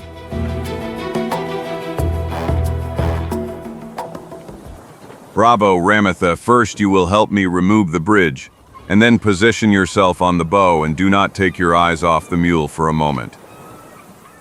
And you, Fishleg, find a place where we will place our guest. Hand, my hand. I will take care of it for you, but first I want to do something else for you. Do you really care so much to know where I hide my map? In order, Monsieur Hamid, here she is. 1, 2, 3. To hell. I don't want to see her anymore. That damned piece of paper cost me too much. Les dernières heures de la nuit passent sans aucun incident, et le calme est retombé sur le port. La veillée de nos héros. Heureusement, cela s'avère inutile car bientôt un nouveau jour se lève sur Port-au-Prince. Wake up, 100 of you whales. Get up, horde of damned lazy bones. This is a ship. Devil take you, a ship, and not a retirement home. Oh. Sikelo, Samuel's one, take care of the ropes. Sailor, you and Orselvic, go to the anchor, and all the others to the masts, to hell. Get moving, you damned drunks. In an hour I want to be in the middle of the ocean. hoping that the fresh sea breeze will drive away the last remnants of drunkenness from your heads. Curse. Les visages encore gonflés de sommeil, les yeux vitreux des conséquences de l'ivresse, les marins donnent le meilleur de eux-mêmes pour exécuter les ordres. Bien que Lys prenne un peu plus de temps que d'habitude, il effectue avec succès les manœuvres. Puis, environ 1 heure plus tard, Golden Baby se sépare du mule. Avec les voiles tendues par le vent, il laisse derrière lui les lignes blanches de la ville de l'eau calme du port, se précipitant avec la proue vers la mer ouverte. I'm so happy that you decided to come with us, Zagor. Your presence fills me with joy, although I, unlike you, really don't expect any trouble. So help me all the eels of the Sargashko Sea. What could possibly happen now? The only one who could encounter problems is the sailor who will have to go to the bottom, but it seems that the equipment we loaded is safe and practical. Tonight we will anchor in a small bay so that we do not risk running into a rock. And tomorrow, somewhere around noon, we will arrive at the area where the Esmeralda sank. Yes, provided that Digging Bill's story is correct. Don't even mention it, friend, if it doesn't happen. That is, if we don't manage to get the treasure, I will be a ruined man. No matter how attached we are, my men would have every right to hang me from the mainmast, considering that I haven't paid them for 2 months. Don't break your head more than necessary, my old friend. Who knows, maybe luck is smiling on Digging Bill for the first time right now, and that's just how it could help you. May your words come true, Zagor. La navigation du Golden Baby continue selon les prévisions de son capitaine. Le lendemain, vers midi. Hello, friend. How do you feel now that you are only a few steps away from your treasure? Don't tell me anything, Čiko. I'm terribly tense. You know, in the last few hours I've drunk so much chamomile that I decided to even brew it myself instead of constantly annoying the poor cook. I improvised some kind of small fireplace here. But it all, unfortunately, doesn't work as it should. Come on, light up, please. Come on, little fire. Be good. Quick, hand me a piece of paper. Paper? I immediately? Here. And here's another one for you.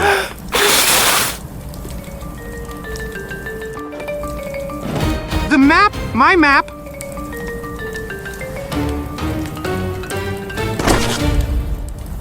No, no. It's not possible. This would be too much. Oh, Noah! You wretched fool.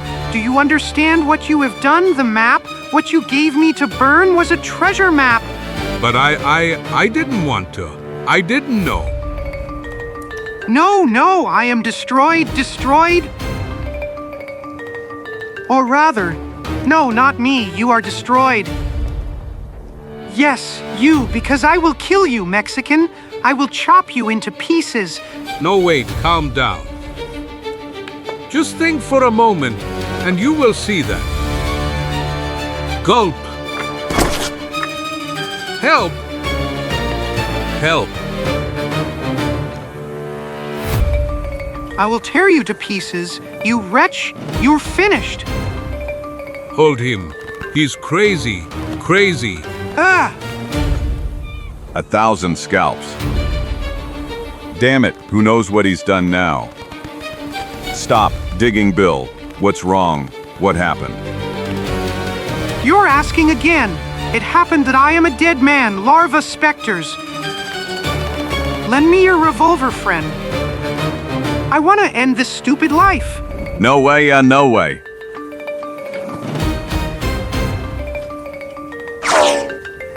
Mommy!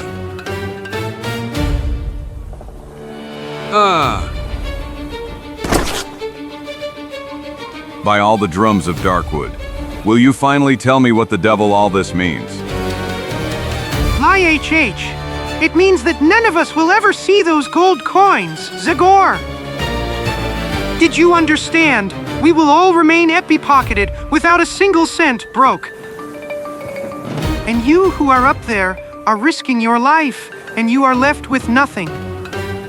And why do you want to know why? Because this stupid cross between a monkey and a barrel burned the map on which all possible instructions were drawn. Please. What? The map burned up? You burned the map. Well, no, I didn't really burn it. True, it may be a little burn. I have to admit that. But a piece remained and... Fool. Madman. You wretch. Idiot!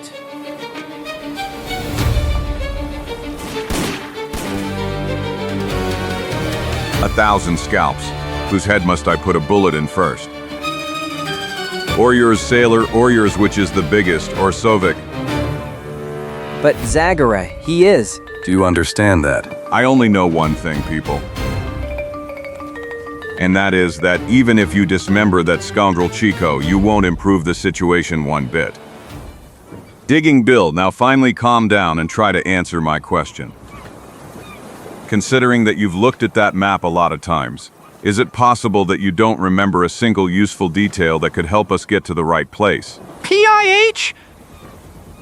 Unfortunately, the part concerning the last part was terribly complicated. He mentioned a real bunch of larger and smaller rocks that we should discover one by one based on their shape. Try to focus. Come on, strain yourself and try to remember what the map looked like. It's in vain. Nothing more can be done here, believe me. Damn it. Poor US. And that's just now when it seemed that luck finally smiled on us. And what now, Captain? Yes. What will you decide? 100 whales, you're asking. We'll go back. That's what we'll do, P. It's clear that we can't search the bottom of the entire ocean in search of 4 half-rotten Esmeralda boards. Curse. It's hard to come back empty-handed after we all gave in to beautiful dreams of wealth. The HH you're telling me. Here you go, Captain Fish League. Keep the memory of the greatest missed opportunity of your life. The bag in which the map was located. And what should I do with it, Digging Bill? It's an old bag for papers, and it belonged to Captain Maldonado. Maybe you can get something for it if you sell it. PIH, to hell with this bag. Let it go to the fishes like that damned Esmeralda. No, don't do that, Captain. Who knows? Maybe that bag will give us a new opportunity to get to the instructions from Digging Bill's map. Nonsense, there's nothing left inside, and... Are you sure that's really the bag of the Spanish captain? Of course. It's so much his that he kept it with him after he turned into a skeleton.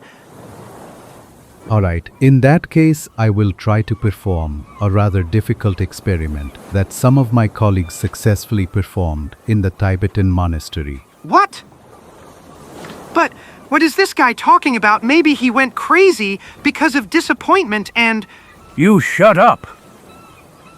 This man has proven to us many times the supernatural power of his will and his limbs, and once he even saved Zagor himself. Can you give me that bag, Captain? Of course, Remedy.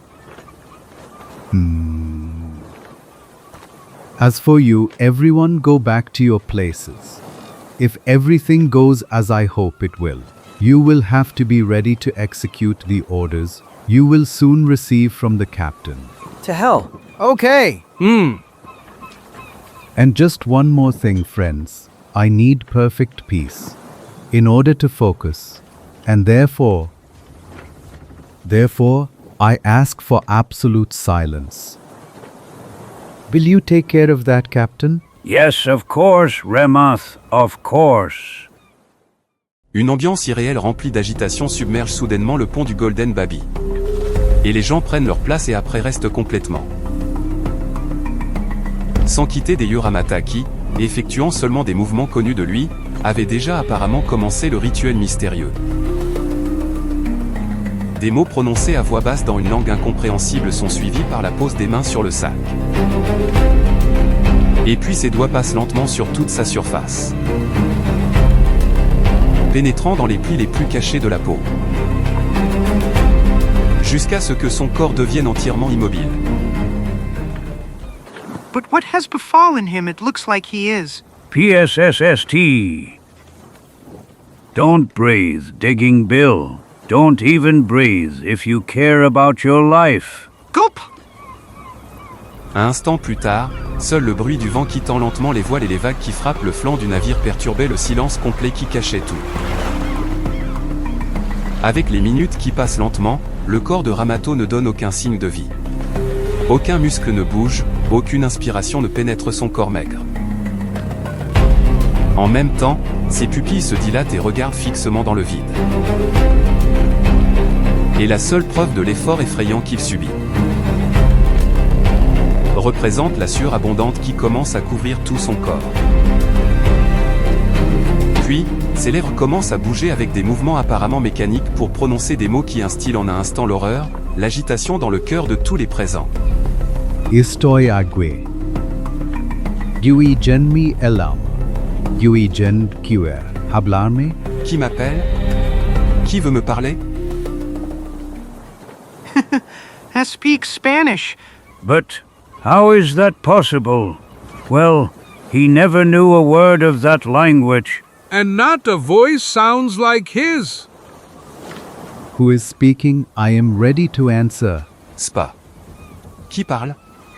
Allez, je suis prêt à vous répondre. But I have to leave immediately, I have to go, I have to return. Spa. Mais parlez immédiatement. Je dois y aller. Amogpam se voatiti. Caramba? I carambita? Is that really him speaking? Voit, his voice is somehow strained, as if it belonged to someone else, and as if it came from afar. Čiko, you talk to him, quick. But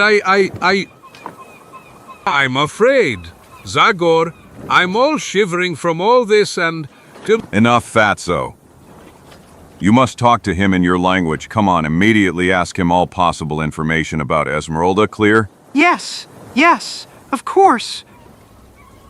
S'efforçant de toutes ses forces de surmonter la peur, Čiko s'approche de la figure fantomatique. Pendant que tout nous observe, il pose sa première question. Donde se hundió Esmeralda, vuestra debi recordar? Esmeralda, mi querida Esmeralda. Spa. Où Esmeralda a-t-elle coulé? Vous devriez vous souvenir. P.A. Mesmeralda. Ma chère Esmeralda. Sure, and I see the last minutes of that damn day. Spa. Bien sûr. Je vois encore les dernières minutes de cette journée maudite. The water has penetrated the hold, and the sailors were running like furious ants. P.A. L'eau a pénétré dans le pont inférieur, et les marins ont commencé à courir comme des fourmis folles. Curse. But do you understand anything here? Believe me, I don't know if Ramet is pulling our leg. Or the devil has a hand in this, God help. Holy Mother, if all this is true, we must resist it. All sailors know that it brings bad luck to ask for help from evil phantoms. PSSST. Shut up. Place, ask him about the place. Pero ponde se hundió describe the exact location. Spa. Mais. Où a-t-elle coulé? Dites-moi où est l'endroit exact et l'emplacement. Approximately 2 miles from Cape Coracle, there is an island in the shape of a cock's comb. Spa, à peu près 2 milles du Cap Coracle se trouve un îlot en forme de crête de coq. GYY. No Sidetianen. Tell me the rest. PPA. N. Spa. Continuez. Dites-moi tout. Le llegó siglo una serge de acán hilados en fila uno, detrás del otro que sobresale del mar poco profundo, sin 50 codos, al este de tercer acantilado. Allá han ido a parar mis valerosos amarineros. Y mi nave. Spa. Puis suivent une série de rochers qui émergent les uns après les autres de la mer peu profonde. 50 coudées à l'est du 3e rocher. C'est exactement à cet endroit que mes braves marins et mon navire ont fini. Damn it! 100 of his whales. Which third is he thinking of? Where do we have to start counting? Ya no plejo, quedarme más. Tengo tengo quedar. Spa. Je ne peux pas. Rester plus longtemps. Je dois y aller. Try to be more precise regarding those cliffs. Spa. Pouvez-vous être plus clair concernant ces falaises? Tendido. ¿Qué quiere significar por tercer? PA. Q je limena cogilu itibesu mislit.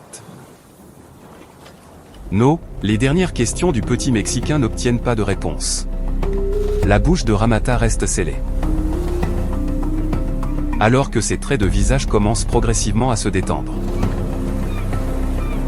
Un souffle lourd sort de sa poitrine.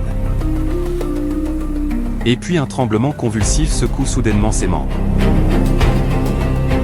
Hey! Ramate! OPOH.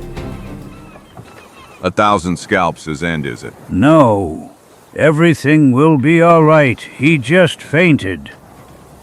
Whiskey, quick, bring whiskey. And you, step back. This poor fellow needs air. Tell me the truth, Zagor. What do you think we just saw? I wish I could answer you. But unfortunately, I am as astonished and amazed as you and everyone else. I've already seen a sorcerer falling into a trance to summon the spirits of his ancestors, but... Look, it's waking up! Zagor, come quick. Come on, Rama, take another sip. So did you talk to him? To tell the truth, we talked to you, friend? Holy Trinity. Is it possible that you didn't understand what it was about? By very nice discovery, of course, I didn't understand anything of what happened. As it is obvious that everyone else didn't understand either. Isn't that right, friends? I don't... Yes, I must admit that I also. Yes, you are right. Sometimes I forget that you Westerners have almost no idea about things that happen on the other side of reality. Okay, in that case, I will try to explain everything to you in a few words. Although it's easier for me to do such things than to explain them. In general, first of all, you must know that every object absorbs a part of the personality of the human being to whom it belongs, and I am able to get to accurate information about its owner and the events in which that same owner participated through it. And so, for example, an old saber or shield can tell the whole story about the warrior who used them in a battle that happened even several hundred years ago, to someone who, like me, has sharpened all his senses. Was I clear? Well, in a way. Yes, or rather no, in general. To tell the truth, this story is not clear to me. Yes, I assumed that. Believe me, it's really not easy to find the right word. Basically, to cut a long story short, I will tell you that this old object served me as a kind of intermediary by means of which I managed to establish mental contact with the spirit of its owner. I projected my inner self, beyond the iron barriers of time and space, and following the guidance impulses that I received from the band, I arrived all the way to Maldonado's spirit. When I finally got on his trail, I was forced to wage a frightening battle in order to snatch him from the dark forces that didn't want to allow his contact with this world. And then, after I managed to impose the power of my will, I lent him my body and my voice, so that he could use them as tools to answer your questions. Is it clearer now? Well, This honestly. PIH, just look at those big Westerners. You are only able to understand what you can touch with your fingers. Don't be angry, Ramatha. The most important thing of all is that we have maximum confidence in your unusual abilities, although we don't understand them.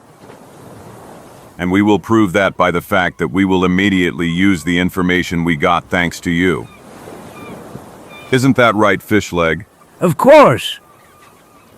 Get ready to leave, guys. You bring me a nautical chart and instruments. And as for you who have heard Ramathor's, or rather Maldonado's words, be close to me. You will help me with transferring all those information on the map. Namely, I wouldn't want my memory to play a rude joke on me at the end. So, this is Cape Coracle. And this could be a small islander, or they have put on rooster crests. Turn sharply right, helmsman. To hell do you understand anything here? And what the devil could I understand? Besides, only one thing is certain. And that is that I can't wait to find out if our Ramath is really such a powerful mage, or if today's performance was just a product of sunstroke. Suivant les instructions qu'ils ont reçues d'une manière vraiment mystérieuse, Fishleg avec tous les hommes continue la navigation sur la côte nord de l'île. Le lendemain, Golden Baby arrive près d'un cap imposant. We have arrived, people. That is Cape Coracle. And that is an island in the shape of a rooster's comb. Caramba and Carambita. So the first data match. Yes, now we need to see if we will find those large rocks that... Hey! There they are, 100 of them. There they are, God bless you, Ramathi. You were fantastic. Just a moment, friend, just a moment. The message from the other side of the grave, if we can even call it that, mentioned the third rock. But the third counting from where? 1,000 scalps. Well, we won't give up now because of such an insignificant problem, Fishleg. First, we will investigate the area around the third, from one side, and then, if necessary, not far from the one on the other side. I think we really don't have to be obsessed with time now. If necessary, we can stay for a month. You're right, Zagor, that's what real men say. Let's go to the nearest rock, helmsman, and you gradually lower the sails. I wouldn't want us to run aground on some rock now at the end. You, sailor, go to the bow and measure the depth. If you remember, Aldonado mentioned that the sea is shallow here. And I do not intend to play with something so dangerous. For the sake of treasure that may not even exist, or Salvachistani, be ready to drop anchor. And as for you, Hemendik, prepare for the first dive. Because I bet my healthy leg against a hold coin that our digging bill can't wait to throw you over the fence. Exactly, people. And I guarantee you that if I were only a little stronger, I would have crawled into this scaphander myself. By Jupiter's beard, I really envy you, sir. You will walk relaxed on the seafloor in the middle of a spectacular sight full of colorful corals, algae and fish, and then suddenly look around. What will you see? The magnificent outline of an old galleon. A pair of sharks ready to swallow you. Like the ones you can see not far from the ship. Caramba, ye carambita. A pair, but there's a bunch of them here. To hell. So help me all the moustaches of my family. So what are they doing with sharks in these parts? Are they raising them like trout? Crazies, you are damn crazies. There are more sharks in this area than anywhere else in the waters around the island, and anyone who dares to go down is only doomed to one thing. And that's what happened to me 15 years ago. You'll see, man. You'll see what it means to feel your legs gripped by the relentless bite of steel teeth. They appear like shadows from the deep blue sea abyss, and with just one quick swish of their tail, they are already at your throat, before you even understand what's happening. And then clack, diamond jaws close with a relentless clack, and then again clack while simultaneously. 1,000 of them scalps. Will you tie it already, Hammaid? The sight of those dorsal fins has already scared Hammendick enough, so that you don't need to amplify that fear with your hysterical outbursts. And therefore try to remain calm. We don't need those new complications from your side. Because otherwise I might remember that silly joke you played on us and punish you much worse than I made you come with us on this trip. And you, Hammendick, head up. Besides, not all sharks attack humans. And besides, in case you notice any danger, it will be enough for you to pull the rope twice to let us know that we must urgently pull you on deck.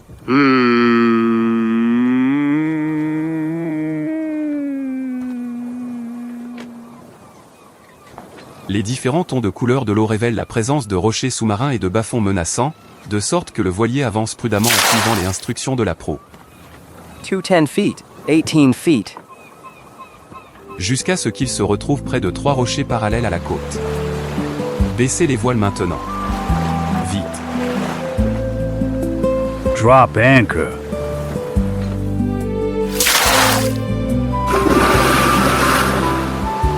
Peu après, Golden Baby s'arrête exactement à l'endroit où son capitaine le souhaitait. En même temps, dans l'atmosphère d'excitation générale, les préparatifs du premier plongeon commencent sur le pont. Come on, place the pump right there. And how are we progressing here? We are safe, Captain. How do you feel inside, Hammendick? Like sardines in a can. Captain, the space's suit allows me some freedom of movement, but it's still damn heavy. And especially these boots with metal soles. Don't worry about that. After all, you won't have to run at the bottom and you'll have enough time to do everything completely calmly. Yes, but are we sure this device will work? I can put my hand in the fire that you won't lack air, sailor. This is the most effective and modern equipment currently existing in the field of underwater research. Curse, it must be okay. I spent a bunch of dollars to buy it. PF fake dollars, of course. This, basically, Okay, let's change the subject.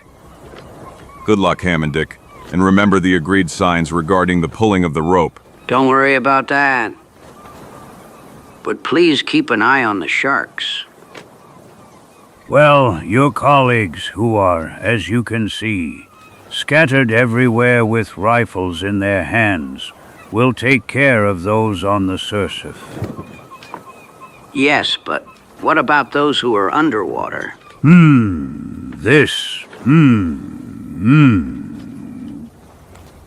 The patron saint of divers will have to take care of them. Hey, the patron saint of divers, but I don't even know which saint it is.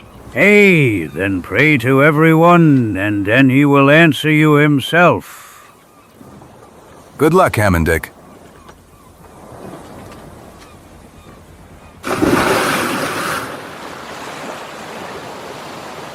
100 of his sperm whales. Don't take your eyes off that device for a moment. We must be ready to pull the good Hamandic at the slightest sign of danger. Tout l'après-midi et ensuite, les 2 jours suivants, les opérations de recherche sous-marine se poursuivent sans relâche. Et pendant que le plongeur explore patiemment les fonds marins, ses amis veillent attentivement. Fast, there are 2 more. Décourageant systématiquement toute apparition de requins à la surface calme de la baie.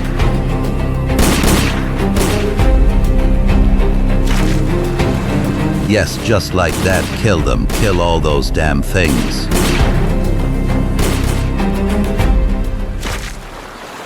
Ha ha ha ha, just look at them killing each other. Ha ha ha ha ha ha. Fire, fire, don't spare the bullets. Boys, clean the sea of those beasts. Hajj ha. Non. Malheureusement, aucune des plongées ne donne les résultats escomptés. Nothing. There is no wrecking. No, I haven't noticed anything interesting this time either. Ainsi, le 3e jour, Fishleg est contraint de prendre la seule décision logique. Lightning and thunder, if, as you say, there is no trace of Esmeralda down there, then that can only mean one thing. And that is that the rock that Maldonado mentioned over Remetha is actually the 3rd when viewed from the other side. Everyone to your places, guys. We'll have to move. And as for you, Hamandic, try to get some sleep. Tomorrow you'll have to start all over again. Slowly. Captain, 100 demons. Maybe I'm really the least damaged of all the sailors on the Golden Baby, but one thing is for sure. And that is that, even at the cost of having to give up my share of the treasure, I do not intend to go back into the water tomorrow. Believe me, these last 3 days have exhausted both my body and spirit, apart from the very suffering of descending to 80 meters of depth. That frightening threat of the damn sharks that are swimming around all the time has completely ruined my nerves. No, sir, I really don't feel ready to expose myself to all of that again in the morning. But Hamandic, please, be reasonable.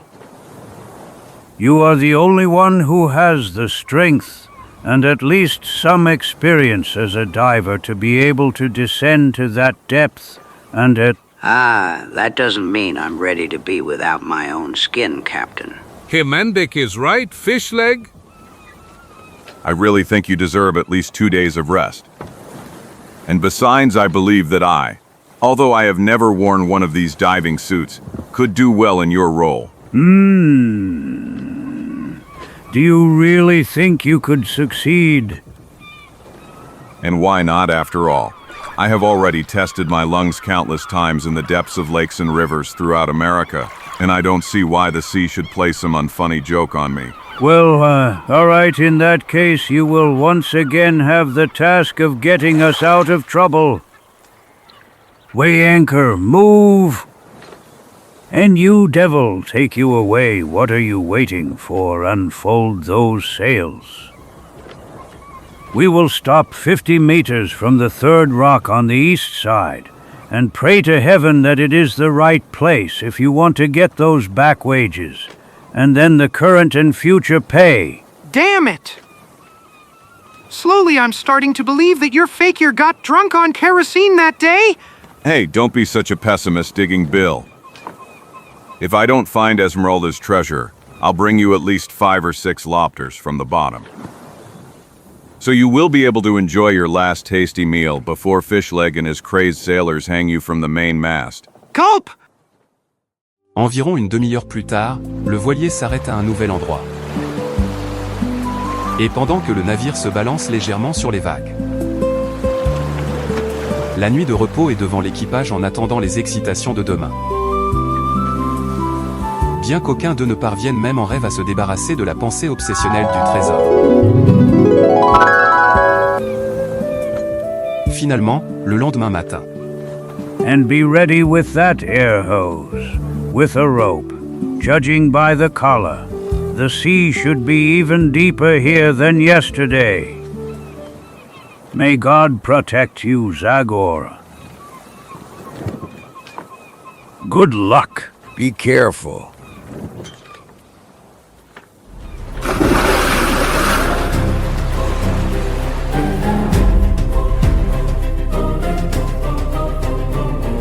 « 25, 30 mètres. Tout le bleu devient plus sombre enveloppe Zagor. Des bancs de poissons, plus curieux que peureux, contournent la trajectoire de descente d'une créature assez inhabituelle pour eux. Puis, finalement, des rochers apparaissent, entourés d'une vraie forêt de coraux multicolores illuminés par les rayons du soleil désormais faibles. Pendant que le contact réconfortant avec le sable blanc inspire un sentiment de sécurité important aux plongeurs apprentis. 1,000 scalps that walking on solid ground is not a bad result.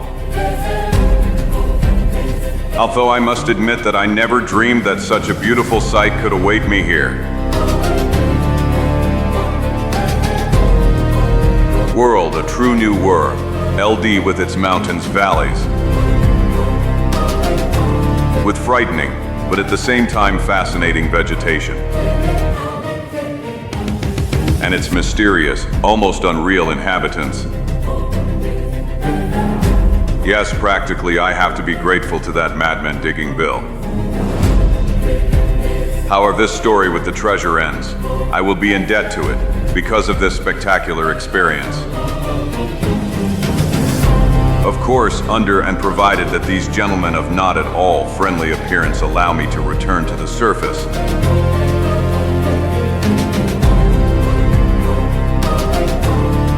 Strange, this place. It looks like a kind of plateau whose cliffs steeply descend towards the abyss. BRRR. Just looking at this abyss gives me the shivers all over my body. What mysterious creatures live down there? And what other wonders has nature scattered around? Who knows, maybe one day, thanks to more advanced scuba gear than this one I have on, man will be able to give answers to such questions. But for now, let's be satisfied with exploring more modest depths. And let's hope that Esmeralda didn't end up somewhere outside the surface of this plateau.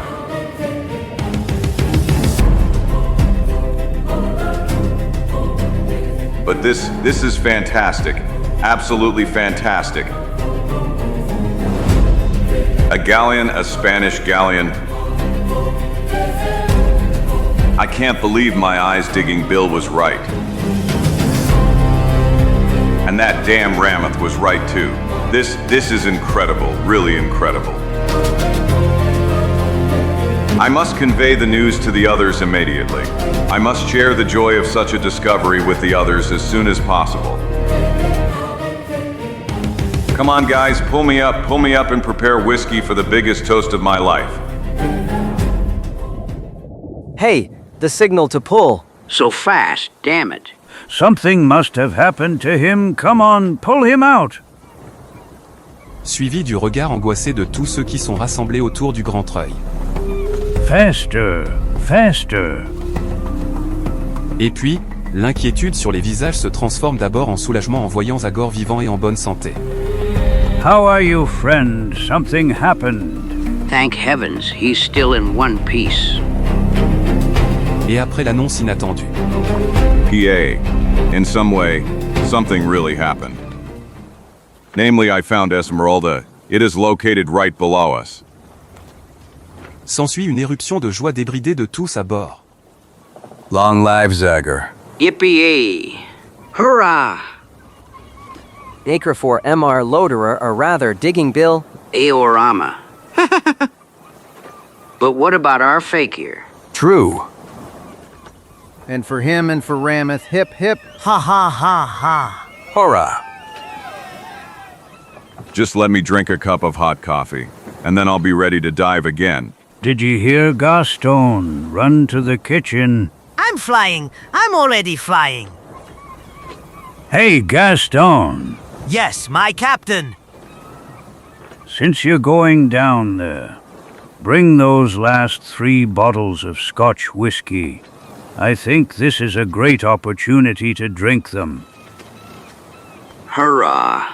So, Zagora, tell us what the wreck looks like. Is it in bad condition? Did the sea take the chests? The hull is in excellent condition, except for the holes because of which the ship sunk. Generally, I'd say there's little chance that the currents have carried away something from the cargo, but something else worries me. And that is? Well, thanks to an unusual game of fate, Esmeralda is in an incredible position on the very edge of a cliff that slopes steeply towards an unimaginable abyss. By the whale's tail. Damn it! But do you think that the weight of a person who dares to enter could upset this entire current balance? Noumeo knows. Maybe after so many years, the corals have firmly fastened the ship's hull to the rocks, making it stable and resistant.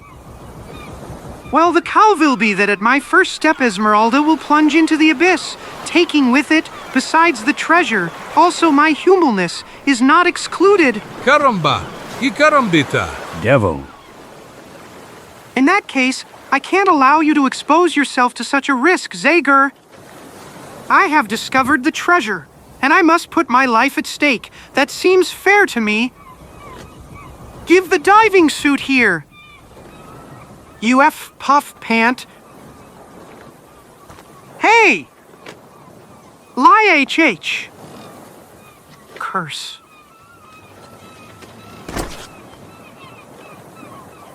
I'd say this underwater equicamp is pretty heavy.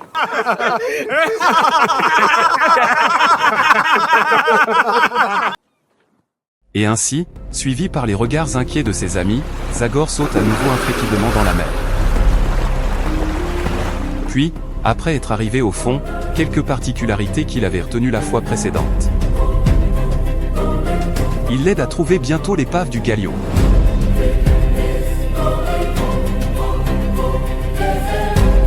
Carefully crossing the deck.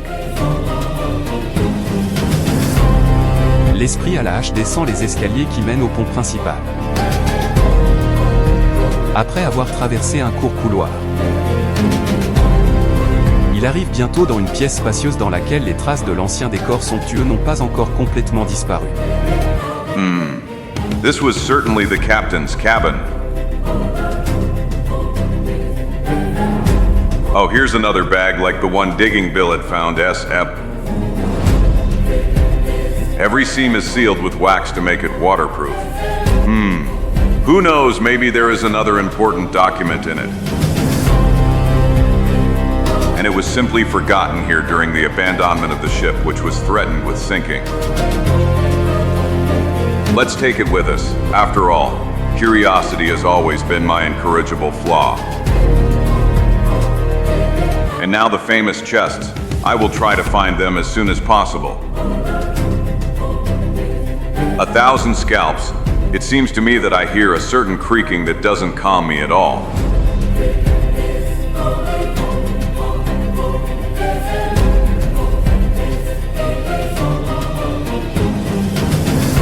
A 1,000 scalps, Inca gold. Unbelievable. I can't imagine that these chests can hide such treasures. Get to work, old boy. Taking out the chests will be anything but an easy job. Malgré d'énormes efforts, Zagor commence à sortir le premier coffre dans le couloir. Et puis il lèche les marches. Et finalement tout sur le pont.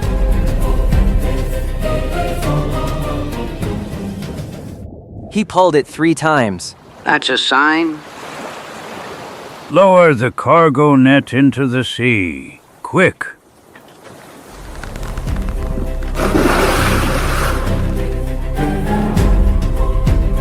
S'exposant à nouveau à un effort énorme, Zagor enveloppe un coffre lourd dans un filet. Que puis, sur son signe, les autres commencent à tirer vers la surface. This is the first. And now the others follow. Non, Non, au même instant.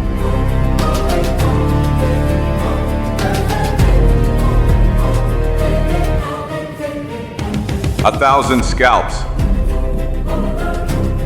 It's moving, the ship is moving. I have to get out of here before.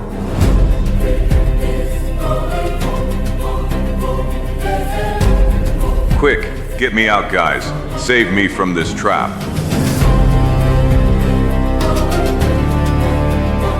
Ok, Zagora est submergé par un sentiment de soulagement face au fait qu'ils ont commencé à le sortir. L'émeraude subit une secousse violente. Après quoi elle commence à glisser, sombrant irrémédiablement vers l'abîme, pour finalement disparaître à jamais dans l'azur infini. A 1,000 scalps. We really didn't need this. I'm sorry about the treasure, but you could consider yourselves lucky, because I didn't end up in that abyss, trapped in the wreck of the Esmeralda. Quelques minutes plus tard, tout l'équipage prend connaissance avec une déception visible de la nouvelle que le Zagor leur a apportée. Curse. If that isn't misfortune, then... Yes, and that's just now when we were finally supposed to become rich. Hey people, so what's wrong with you? Wait before you start soaking your handkerchiefs with tears. After all, we still have something left, don't we? I could guarantee you that in this one chest that we managed to pull out, there is enough money to fix your golden baby. I'm sorry, Digging Bill. I know how much you cared about those chests. For God's sake, come on, Zagor. As I've already told you several times, I'm not at all interested in getting rich. It's enough satisfaction for me that I finally found the first treasure in my long career. That's why I'm ready to completely leave my share of the loot to the crew. God bless Digging Bill. Down, lower that damn chest. I can't wait to open it. Hurrah! OP, watch out, guys. Lower, lower, slowly. À ce même instant. They're pulling her on board. So, this is the moment to intervene. Unfurl the sails. Everyone to your places. And you, be careful what you're doing with that cannon. That ship is too valuable to end up at the bottom. Relax, Captain. I'll fire only 2 warning shots that will whiz a few meters above their heads. Okay, then hoist the flag. We'll introduce ourselves immediately.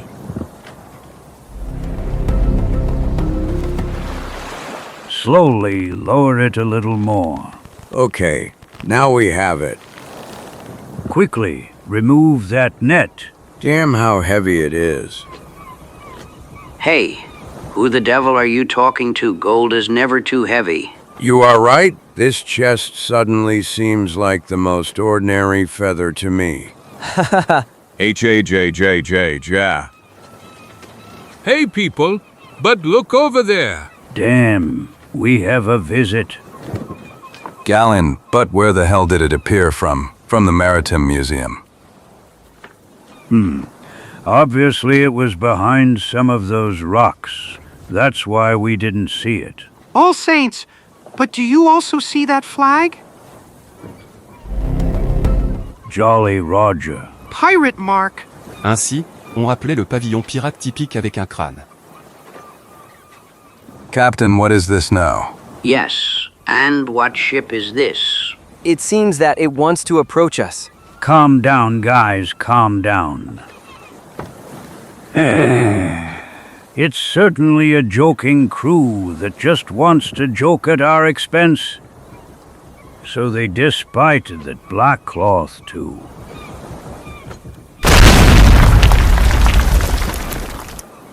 Curse. Caramba and carambita. To hell!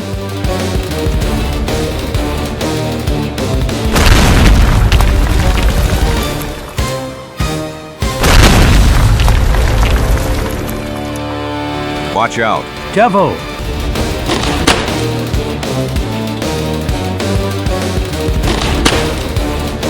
Ha ha ha ha!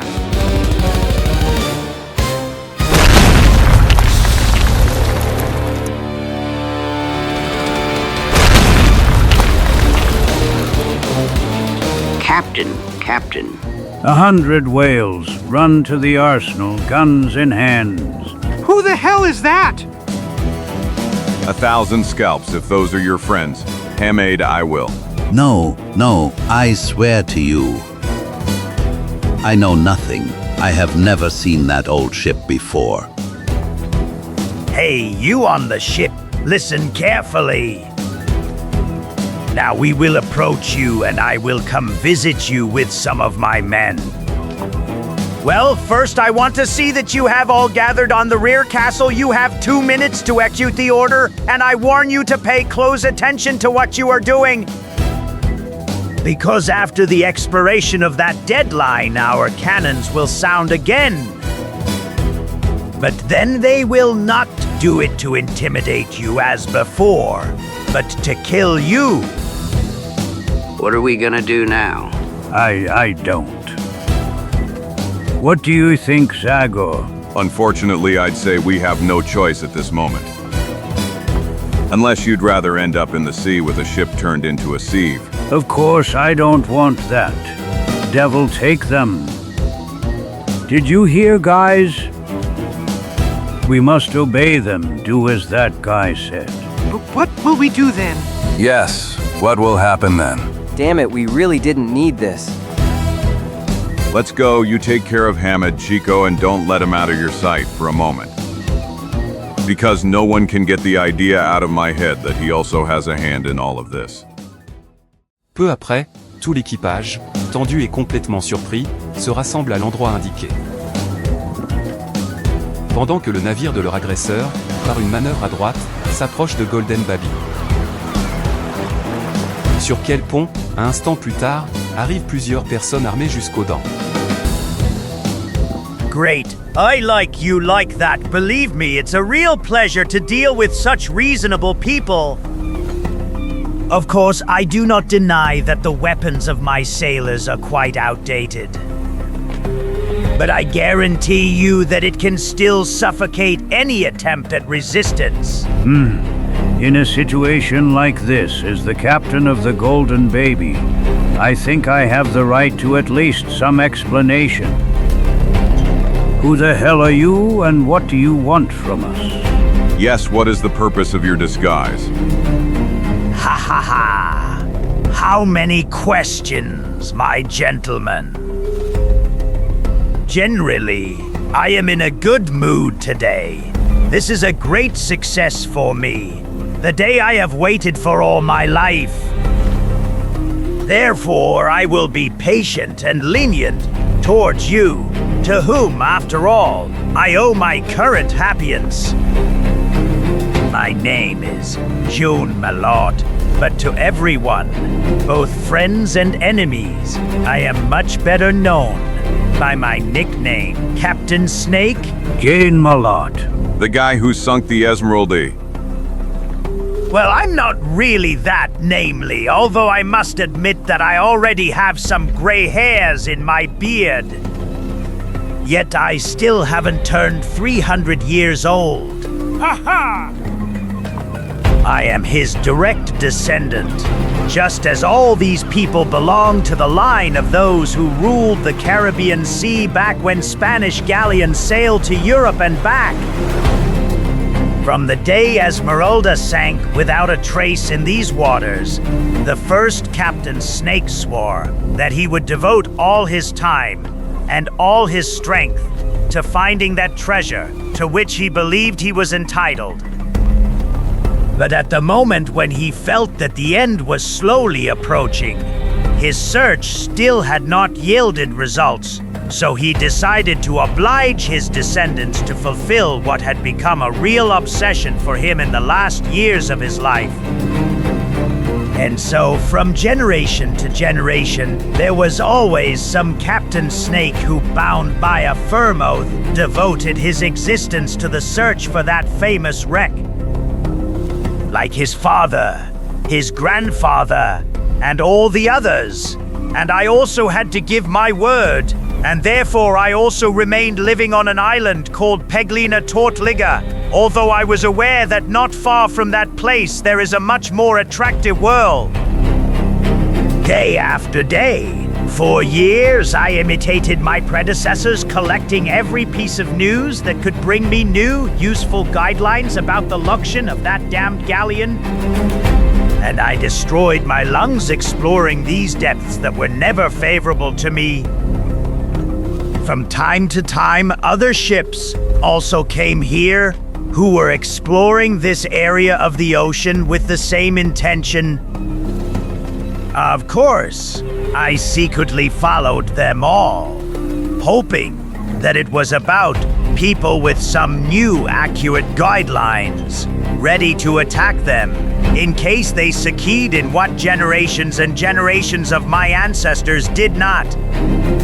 But however, nothing happened. Not long after they arrived, people from those ships would leave empty-handed.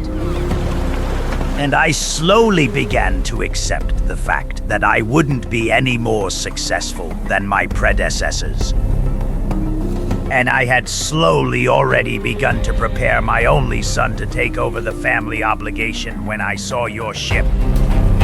Of course, we didn't take our eyes off you for a moment, and for the first time we had the opportunity to see the mysterious armor that allowed your people to stay underwater for a long time. So that finally, to our unspeakable delight, we saw you pulling a chest out of the water, to which we dedicated our lives. Well, have you understood what we want now? So we want our gold from Esmeralda. And now, you will nicely go back down, pull out one by one to the surface and all the other chests. Unbelievable. To hell. You mean to say that since the time of the sinking of Esmeralda, a pirate colony has continued to live unimpeded despite all the changes that have occurred in Haiti and in the rest of the world? Exactly. Fishermen from Haiti never go to these areas, and we, on the other hand, never needed to move away from here. Our island is small, but on it we have everything we need to survive. And besides, thanks to attacks on the occasional ship here and there, we also have a rich supply of food and other useful items. The only unpleasant thing is the removal of sailors from the captured ships. You understand what I'm talking about, don't you? Namely, we must not allow the word about our respect to spread. PIH. Dirty murderers. Who would have said that this ancient sea plague, dirty ocean hyenas like you, still reap their victims? But prepare for bitter disappointment. You vermin, the entire treasure of Esmeralda is before you. What? How do you mean? Well, simply, this is the only chest we managed to pull out. And the others, along with the wreckage of the galleon, ended up in a vast abyss from which no one will ever be able to pull them out. No, that's not possible. You want to deceive me. If you don't believe me, put on that scuba suit and go down there. If you have good eyesight, it won't be difficult for you to see the place from which Esmeralda slipped into that unimaginable abyss. Demon blood. Yes, of course, and I will do that immediately after you reveal to me how to use it. But now I don't want to spoil these moments of enjoyment by thinking about the future. Already, this chest itself represents more than its contents. It represents the end of a difficult, discouraging search. It represents a release from that oath, that stubborn pride that has in some way made us its slaves. Now our ancient obligation is fulfilled. My people and I must celebrate this event festively as befits. Take it to our ship, guys. We'll open it later in the presence of the whole community and make this night truly unforgettable. Girolix, Farley, You two search the hold and bring me all the weapons you find. Long live Captain Snake! No, scum, you can't do that to us. This is my first treasure. You can't just take it from me. Inside lies the only satisfaction in my entire life. Let me at least see it. I just want to touch it and... Get your PAEAs off, you fool! And you stay calm, sailors, and rather prepare to raise anchor and go on a little journey with us. I beg your pardon. What does that mean to us? That means you will come with us to Pagina Tortugli. Namely, I think it's fair that you participate in tonight's celebration. You will be guests of honor, isn't that right, guys? Indeed, we'll have more fun in your company! Yes, much more! Ha ha ha! Zagor, these people scare me. What the devil are they up to? Damn you. Tell me, gentlemen, what if we don't really want to accept your invitation? I mean, what if we immediately head back towards Portally Princely? You will accept it, man. You will certainly accept it. Because Ovkai's 2 shots from my cannons will send you to join Esmeralda's wreck. Listen to me, Captain. It's wiser for you to follow us. But you damaged our mast and... Nonsense.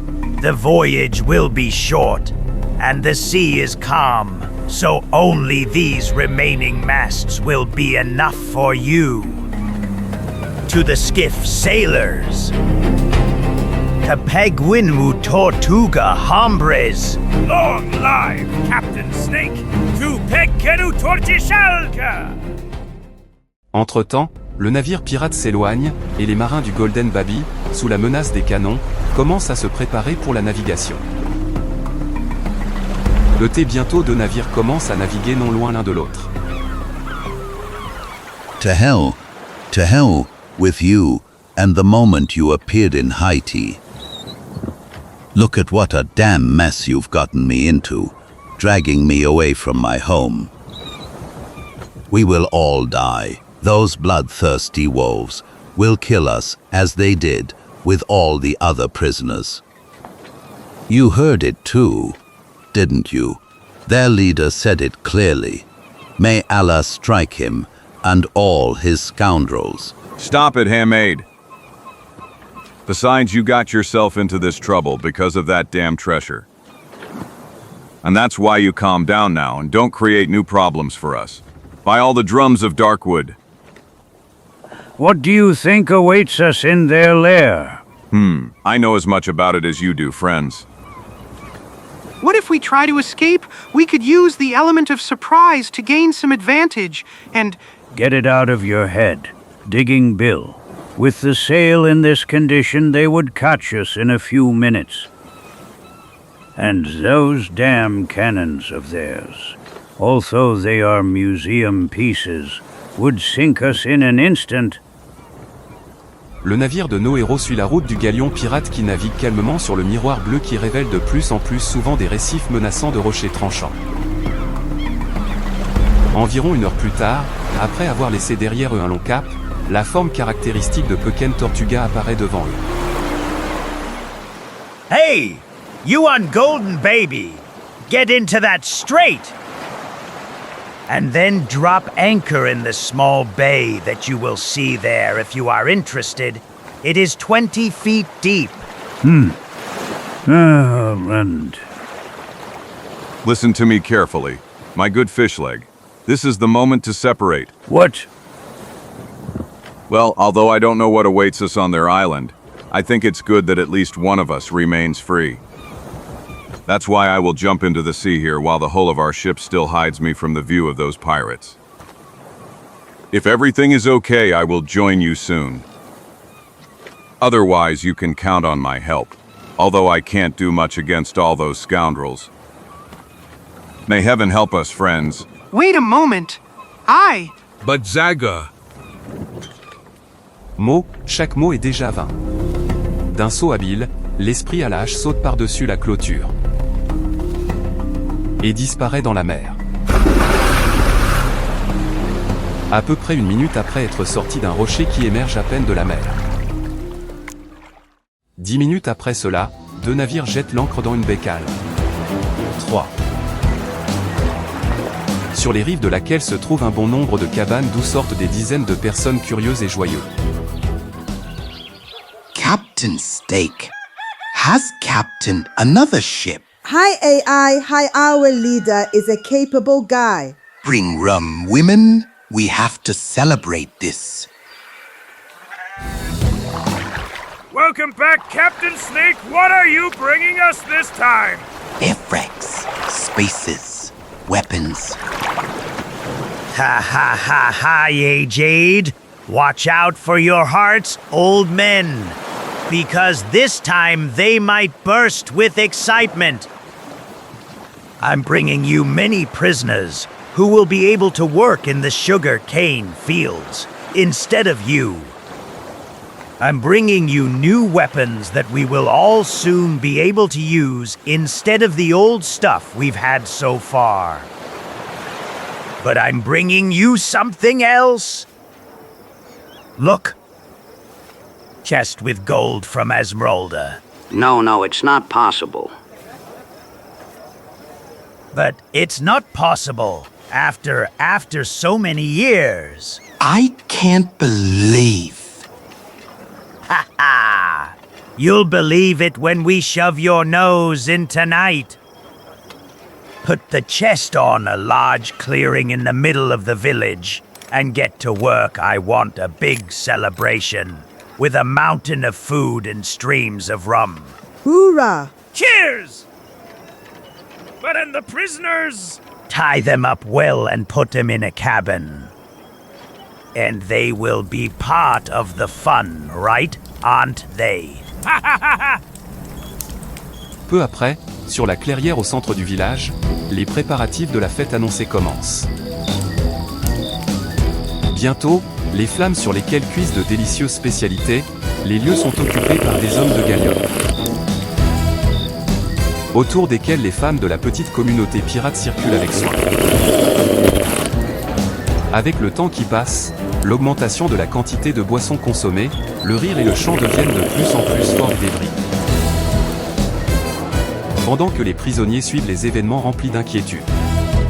And who can know we can expect anything from such jackals?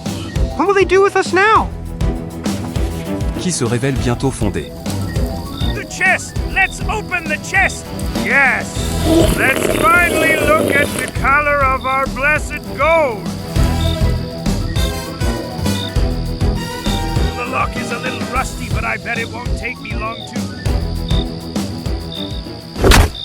Take your piabouilles off the chest, Embienli.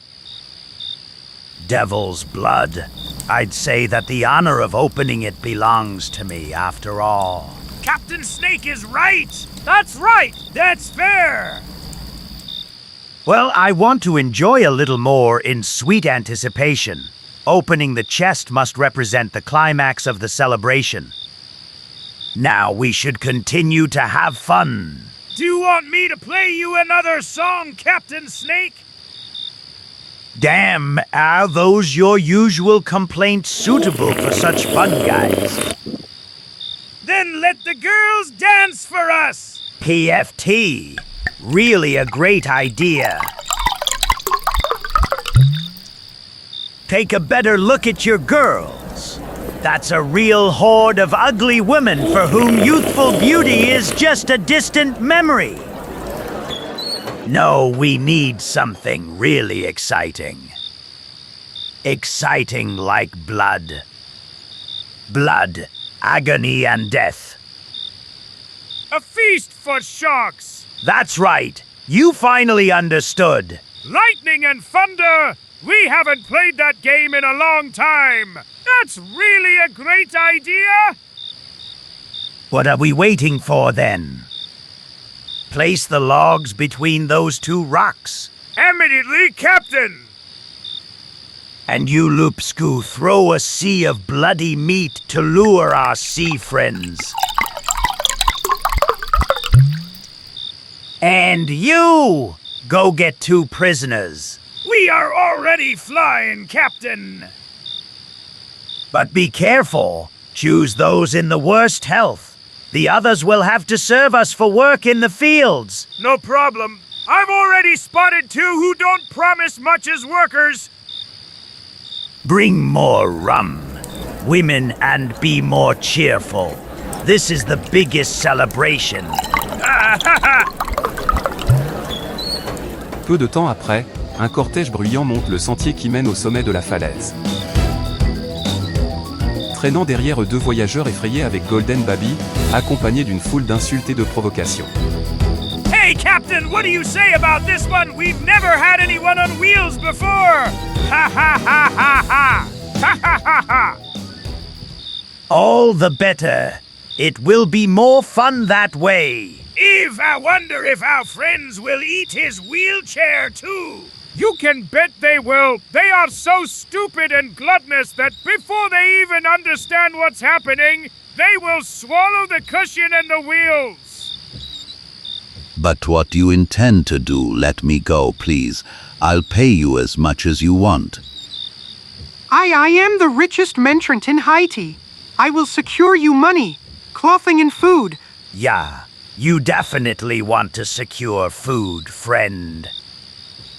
But to the sharks you see down there. No, just not sharks. I hate them. I hate you, damned beast.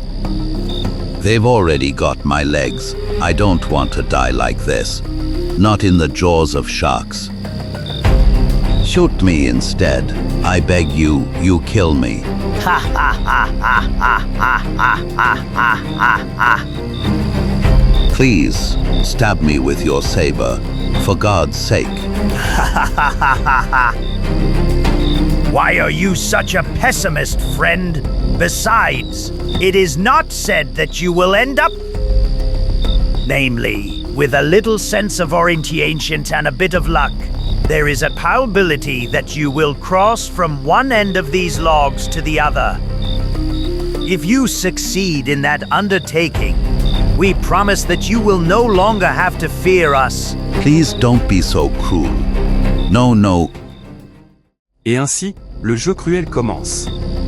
Les pirates placent la chaise à roulettes sur un. Et l'hésitation indécis de Amado. I don't want to. En un instant, il élimine la pression menaçante des pointes de leur sabre. Come on, friend, move!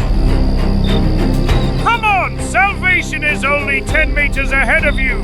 Go, show us how you run! La sueur froide couvre le front de Hamad. Pendant que ses mains tremblantes caressent les roues. Qui se déplacent lentement, centimètre par centimètre. Suivi par les hurlements de l'équipage du capitaine Zmija. More to the right, man! No, more to the left! Ha ha ha! That's the way! Straight into the jaws of the sharks!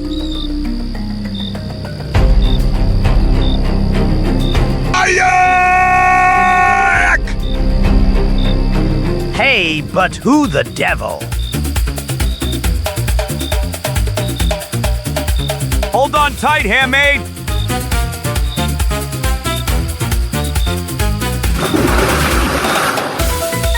All saints, but who is to hell the damn guy? Watch out, they're coming back! En vérité, ayant perdu sa force initiale, la liane à laquelle Zagor s'agrippe revient vers le bord de la falaise. La vitesse de son navire est encore suffisamment grande pour que la réaction des pirates reste sans résultat.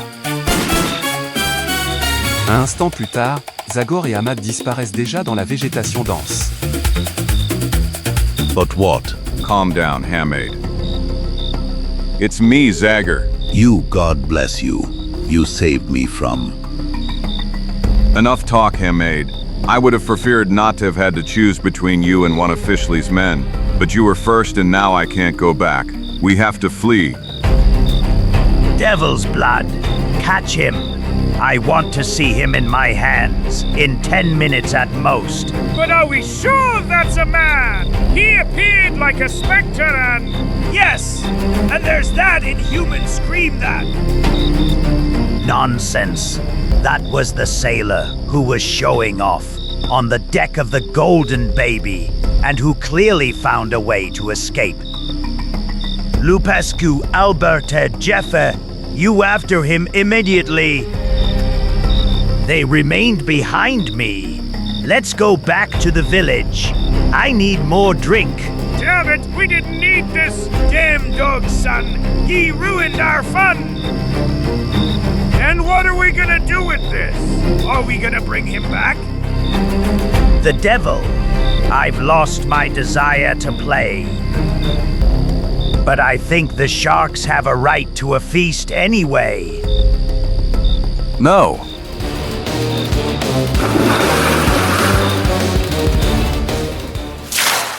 Peu après. They are already behind us, I hear their voices. But we won't get far like this. They'll catch us.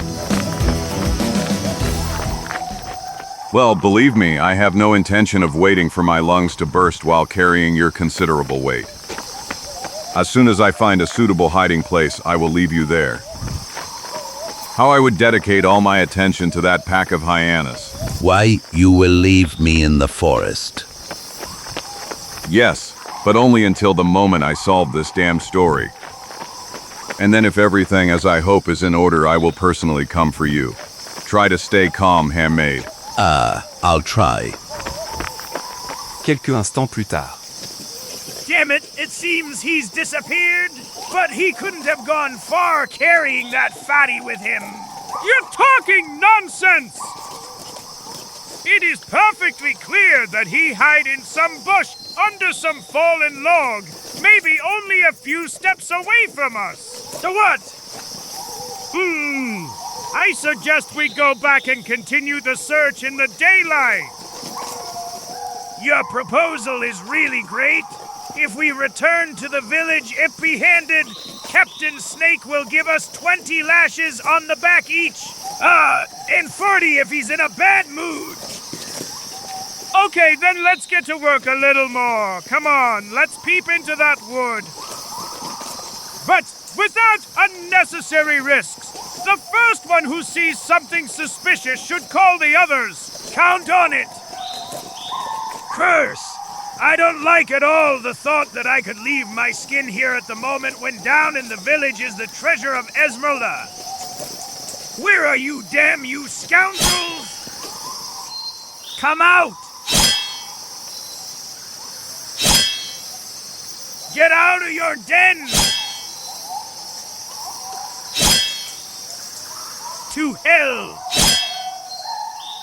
H-O-I, H-O-J, H-O-J haven't gone far without your wheels, eh, friend? Hey, guys, come here, the fat one is here! And now I bet I won't have to struggle too much to make you tell me where your friend who fell from the sky is hiding. Isn't that right, Lionheart? No, I don't. Let me tell him that, handmaid. Hey! And now that you've found me, man, what will you do to me? Damn it! Stop! Let him go, you bastard! Let our friend go! Don't shoot! You could hit Albert! Really considerate of you, besides. Why make a hole in his chest? When this poor guy has already gotten his.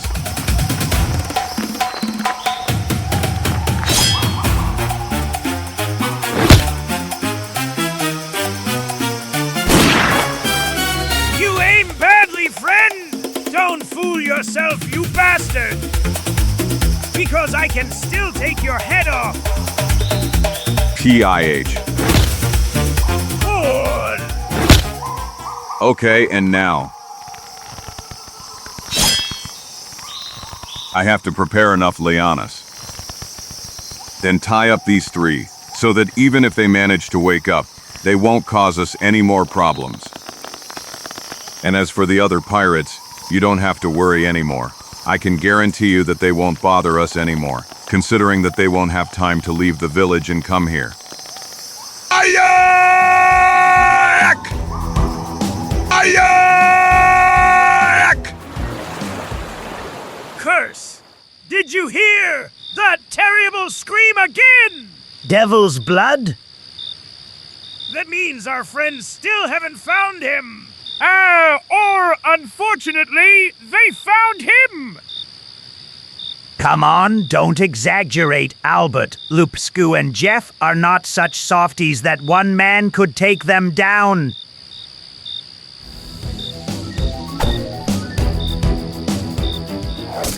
Arrow! But what the devil? Take cover. Everyone take cover before they take us down like ducks. Curse! Calm down, people. Calm down, people. Calm down, people. Phew, I don't understand how he even managed to control the trajectory of such a primitively made arrow. Well, it's the most ordinary twig, with a stone on one side and 2 leaves on the other. But this piece of cloth... That's a piece of Jeff's shirt, and this is an earring that Albert wore in his left ear. But then it's exactly as we feared. Yes, that demon who suddenly appeared on the cliff used this to let us know that he's dealt with our friends. Let him be damned? The devil take him! Who? There's no need to call for help from hell itself, guys. Because we ourselves will be enough to take care of him.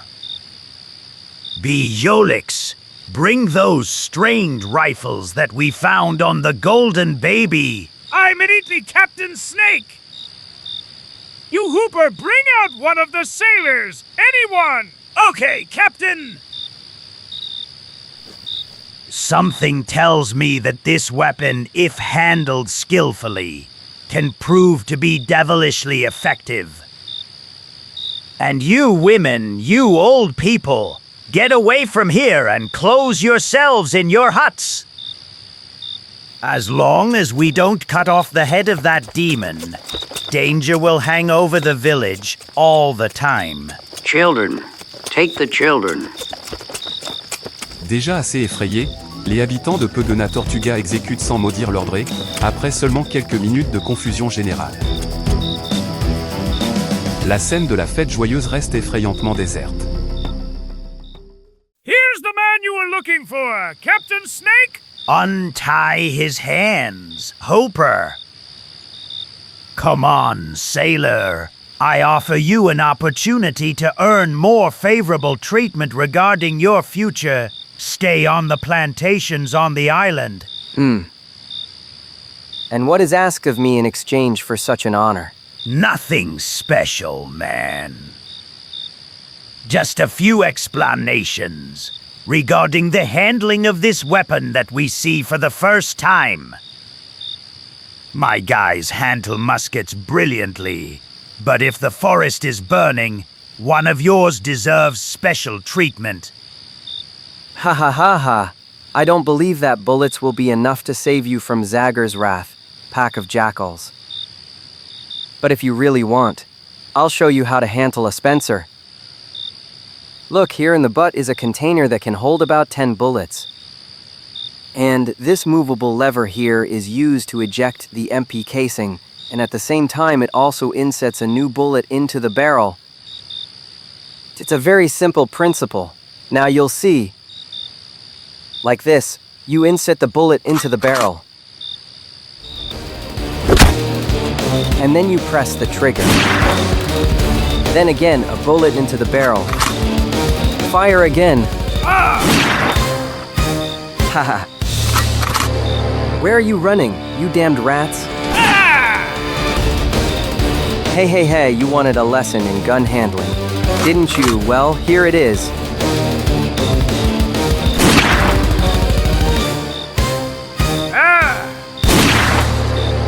Captain Fishleg, friends, I did it. I took care of these scoundrels. I'm coming, guys. We are free. free, eh? You hit me, damn you. Then you will go to hell with me.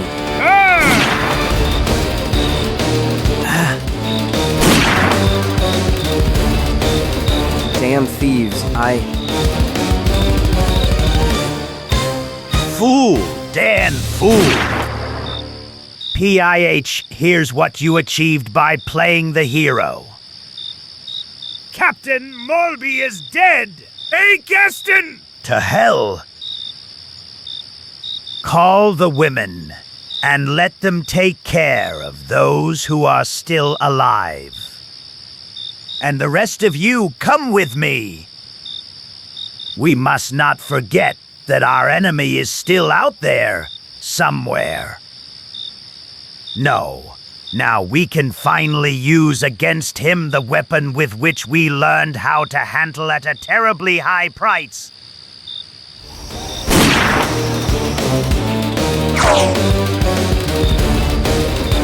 Devil take you. Do you want me to show you how to handle this weapon too? Curse! It's him! Shoot, shoot!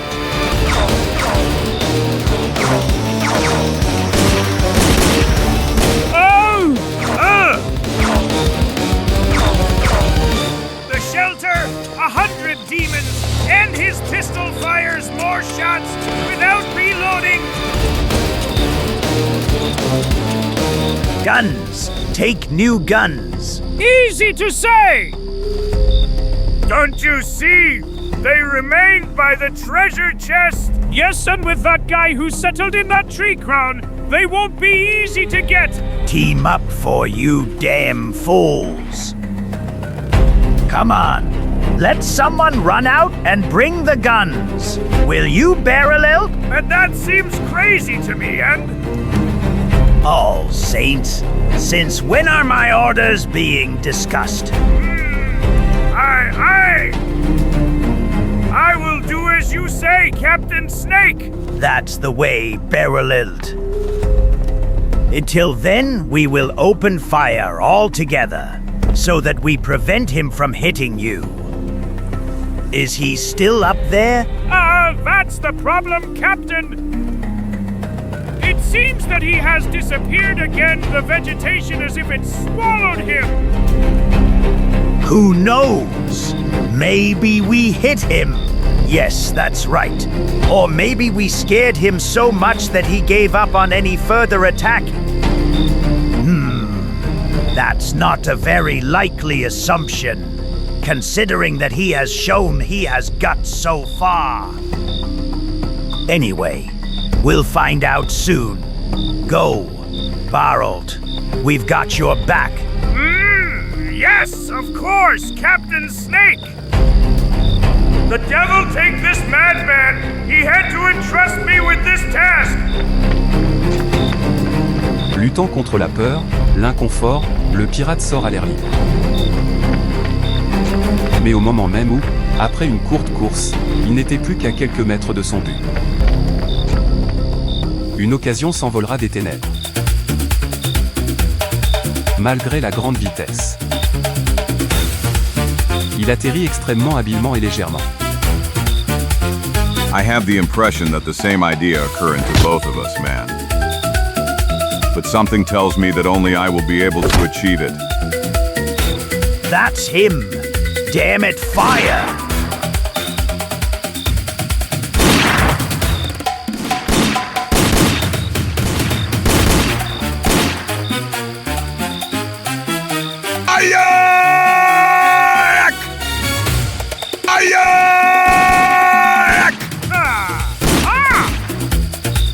Down. Duck your heads. Do you want him to kill you all? 100 demons!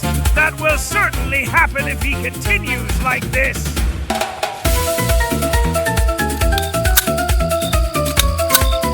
Unfortunately, this is the end of the first act.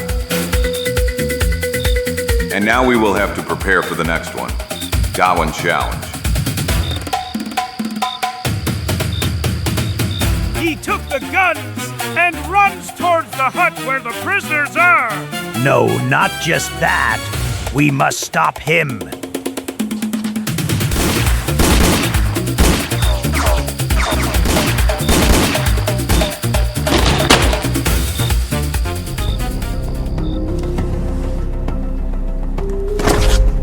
Hello, Fishleg, and I greet all of you. Here's your artillery.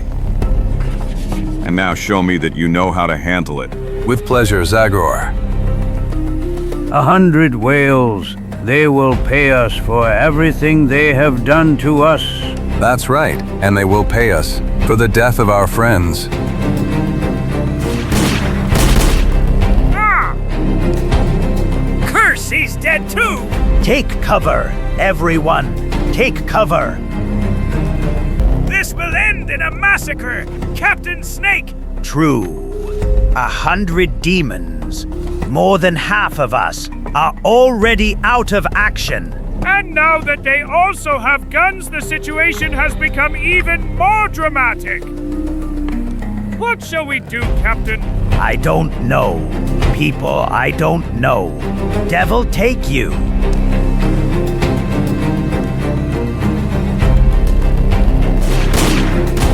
Damn fools. What do you think you will achieve by that? You will soon run out of all the bullets, and you will end up in our hands again. And then we will force you by long suffering to regret what you spilled the blood of the people of Penguin Tortlaga. I must admit you are not entirely wrong, pirate. Namely, we only have about 50 bullets left. Aha! But there are at most 15 of you left anyway. Hey! Heads down, fool! There is a very high probability that those 50 bullets of ours will be quite enough to erase every trace of your existence from this island. You damned. You damned. P-I-H, I will erase you from the face of the earth. I will aim all the cannons from my ship towards the hut, and then... That's not a bad idea, Captain Snake. Not a bad idea at all. But I think I have a better proposal. Listen. I suggest that instead of exposing our friends' lives to danger, we solve this problem, just the two of us. A duel. That's what I'm proposing to you, a duel where the stake will be the freedom or slavery of all of us with Golden Baby. But Zagor, you can't risk so much because of us. True, you are capable. But that giant doesn't look like an easy opponent at all. The guys are right, Zagor. Hey, did you hear? Yes, a duel that could have been a good solution for me. I agree, that guy is definitely capable, but he has no chance against you. So, Captain Snake, I haven't heard your answer yet. Just a moment. Let me see if I understood correctly. So, if I win, your friends will throw down their weapons and accept the fate that we will then determine for them. And if I lose, my people should allow Golden Baby to sail away. Is that what you're suggesting? Exactly. And what about the treasure chest? If you agree, let her belong to the winner, too. That sounds like an excellent proposal. I'll get you a sword now. A sword, if you don't mind. I'd rather choose a knife. Whatever you want, the knife suits me perfectly, man. In that case, from this moment you can call me Zagor. I think it's fair that you know the name of the man who will kill you. P.I.H., you think I care what your name is? Here on Pegloon Tortuga, we don't have tombstones on which names are carved. And like everyone else, your grave will be in a shark's stomach. Ha ha ha! I'm leaving, sailor. I will believe your word about how your friends will behave. And I will do the same, Captain Snake. Zagor, sans un mot, échange un regard bref et significatif avec ses amis. Et puis, avant même qu'il ait pu tenter de l'en empêcher, il sent hésitation. Sort de la cabane. La connaissance de l'énormité du lulogue donne à ses traits de visage l'apparence de quelque divinité impitoyable et déterminée. Un instant plus tard, il se dirige inébranlablement vers son adversaire. Suivi par les regards silencieux de nombreux Islandais qui les observent avec appréhension de leur cabane. Et du bois voisin. Les adversaires s'approchent lentement l'un de l'autre, se regardant fixement dans les yeux. Et puis, quand ils sont arrivés à quelques pas seulement l'un de l'autre, le visage du capitaine Serpent est couvert d'un sourire malveillant, suivi par l'étincelle d'une lame effrayante. I am ready, sailor! And me, pirate. Le début du duel est marqué par des mouvements prudents et lents des mains qui tiennent des armes mortelles. Après quoi suivent des mouvements plus rapides dont le but est de tester les réflexes de l'adversaire. Pendant que simultanément des yeux prudents essaient de détecter le moindre mouvement des muscles qui pourrait annoncer l'attaque. Puis, pendant les quelques instants suivants, le mouvement uniforme des deux hommes rend l'affrontement moins dramatique et plus semblable à une sorte de rituel mystérieux. Pour que tout explose ensuite dans une série de mouvements fluides du méchant pirate. Come on, Zagor EN, come on the 100 whales. She's ill. Be careful, don't let him get close. You must succeed. You must. So, Captain, let it taste your blade curse! You are faster than I thought, sailor. But that won't save your skin. Lightning and thunder. This Zagor is more agile than a wildcat, and I really think I will have to resort to some of my tricks to defeat him. D'un mouvement rapide et imprévisible, le pirate se libère de la ceinture de tissu qui était attachée autour de sa taille. Et l'utilise pour neutraliser l'ennemi. Uriah! Yeah! 1,000 of him. Curse, this time. This time he managed to grab me. Ha! It's not very pleasant to see your own blood, is it, sailor? Ha ha! And believe me, now you will have the opportunity to see her again, and in a larger quantity. You have the word of Captain Snake. Heavens, it's almost over. That bully will succeed. Poor Zagor. Yes, and wretched us. So help me, hell. Yee? Eh bien, adroitement comme un chat, l'esprit à la hache parvient toujours à empêcher l'attaque de son adversaire. Et d'un mouvement de jambes fulgurant, il le repousse violemment au loin. Et son vol se termine par un bruit sourd à quelques mètres de là. Caramba, ya carambita! What a hit, people. But then it's still not over. Attack him, Zagor. Come on, now you have him. It's not over, no, it's not over. Don't give him time to get up, Zagor. Take care of that scoundrel. Come on, stab him in the back. Eh bien, comme on pouvait s'y attendre, Zagor n'accepte pas les conseils impitoyables de ses amis mais, brûlant d'impatience. So praetuate. Il répète une fois de plus son appel à l'adversaire évanoui. I am here, get up 1,000 scalps. Mais lui, il reste immobile, sans aucune réaction. So don't just tell me you've given up on your intention to kill me, you scum. Voyant que l'adversaire ne réagissait pas du tout, Zagor commence à s'approcher prudemment de lui. Is he even unconscious? Et après s'être baissé vers lui. Alright, I gave him a really nasty flight.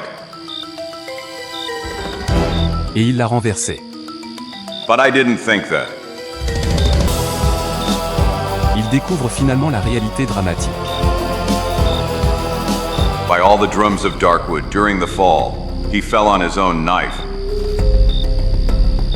Captain Snake. Captain Snake. Devil. The devil took you, sailor. You have no idea about knife fighting. I would slit you in the next 100 duels. No doubt, you are not worth much as an opponent. But you were damn lucky. Just damn lucky. The man who can defeat Captain Snake in a duel hasn't been born yet. Of course, it happened just like that. I just got lucky. Encore incrédules et stupéfaits par l'épilogue fulgurant de l'affrontement, les habitants de l'île commencent lentement à sortir de leur cache. Et peu de temps après, leurs exemples sont suivis par des hommes armés. Et l'équipage du Golden Baby. Quelques instants plus tard, oubliant toute rivalité, les groupes ennemis se rassemblent dans l'observation silencieuse de l'acte final de la tragédie. Aye. Say nothing. Don't tire yourself unnecessarily. Now the women will. All your people will take care of you, and you will see that in a few days. Nonsense. I'm finished, and you know that well. And all of you can do only one thing for me. Just say Captain Snake. Treasure. Sailor. I want to at least see that damned treasure that cost me so much trouble. And in the end, even life. Yes, of course, you'll see it now. The chest, guys, bring it here. Here it is, Captain Snake. Here's the gold from Ezrola. What a moment. What a fantastic moment.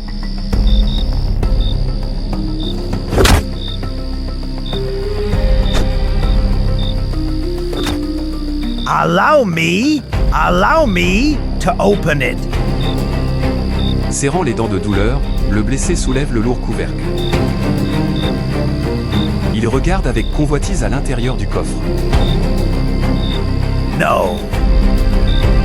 1,000 scalps. Curse! Stones. There's only stones inside. No, it's not possible. Look deeper below the layer of stones. Gold and jewels should be at the bottom. Deeper. At the bottom. Suivi PAR le bruit des commentaires déçus, des jurons furieux, des questions angoissées, Digging Bill plonge avec persévérance ses mains dans le contenu inattendu du coffre. Et quelques instants plus tard. This is absurd. Aw, man, can't believe it, no. Stones, only stones. Just a bunch of old stones, haha. We killed ourselves like wolves for this, people. Look closely. Ha ha ha ha ha ha. Go freely, sailors, as Ralda's treasure is yours. Ha ha ha ha ha ha ha ha ha ha ha ha ha. Un instant plus tard, le rire hystérique s'éteint soudainement dans la gorge du chef pirate qui tombe sans vie au sol. But what is this story now? Laissant tous les présents stupéfaits, dans une confusion totale. Unbelievable. What do you think about all this? Something tells me that we will find an explanation for everything that happened in the bag with documents that I picked up in the wrecked cabin and that I left on the Golden Baby. Let's go, friends. Let's move. We have nothing more to look for here. Caramba, your carambita. And your wound? From all this excitement, we completely forgot that he could bleed out? Don't be afraid, Čiko. It's obviously a simple scratch that we'll take care of later. We'd rather all return to the ship as soon as possible. For now, these people are shaken and discouraged by the death of their leader. But I wouldn't want rage to later overcome common sense and the word he gave us, leading them to a revengeful reaction. Zagor is right. Let's go then, all to the boats. But and you, Zagor, where are you going now? I forgot something in the forest, guys. Don't be afraid, I'll be back in a few minutes. Ébranlés par la mort de leur chef, par le massacre cruel qui les a décimés, les habitants de Pequén Torsuge perdent complètement tout intérêt pour les adversaires et se consacrent exclusivement à leurs propres activités. Afin que l'opération de retrait des marins du Golden Baby se déroule sans aucune difficulté. Et ce, pratiquement après seulement quelques minutes, tous les anciens prisonniers se retrouvent à nouveau sur le pont. Y compris un Ahmad confus qui, sans réfléchir, demande immédiatement des informations supplémentaires concernant tout ce dont il n'a pas eu l'occasion d'être le témoin direct. And what are we gonna do now? Do you think we'll be able to reach Port-au-Prince with the sail in such bad condition? We will certainly reach Port-au-Prince. Sailing along the coast shouldn't be difficult. But unfortunately, the problem will be finding the money with which we should pay for the necessary repairs, so that we can face the ocean again, 100 of whales. Is everything okay up there? Not bad, Captain. We should be able to make it. Then raise the anchor. Come on. OP. Hey, you on the Golden Baby, are you intending to leave me here? Curse, but that's Zagor. Damn it, what the devil is he doing there? Give me just a few moments and I'll join you.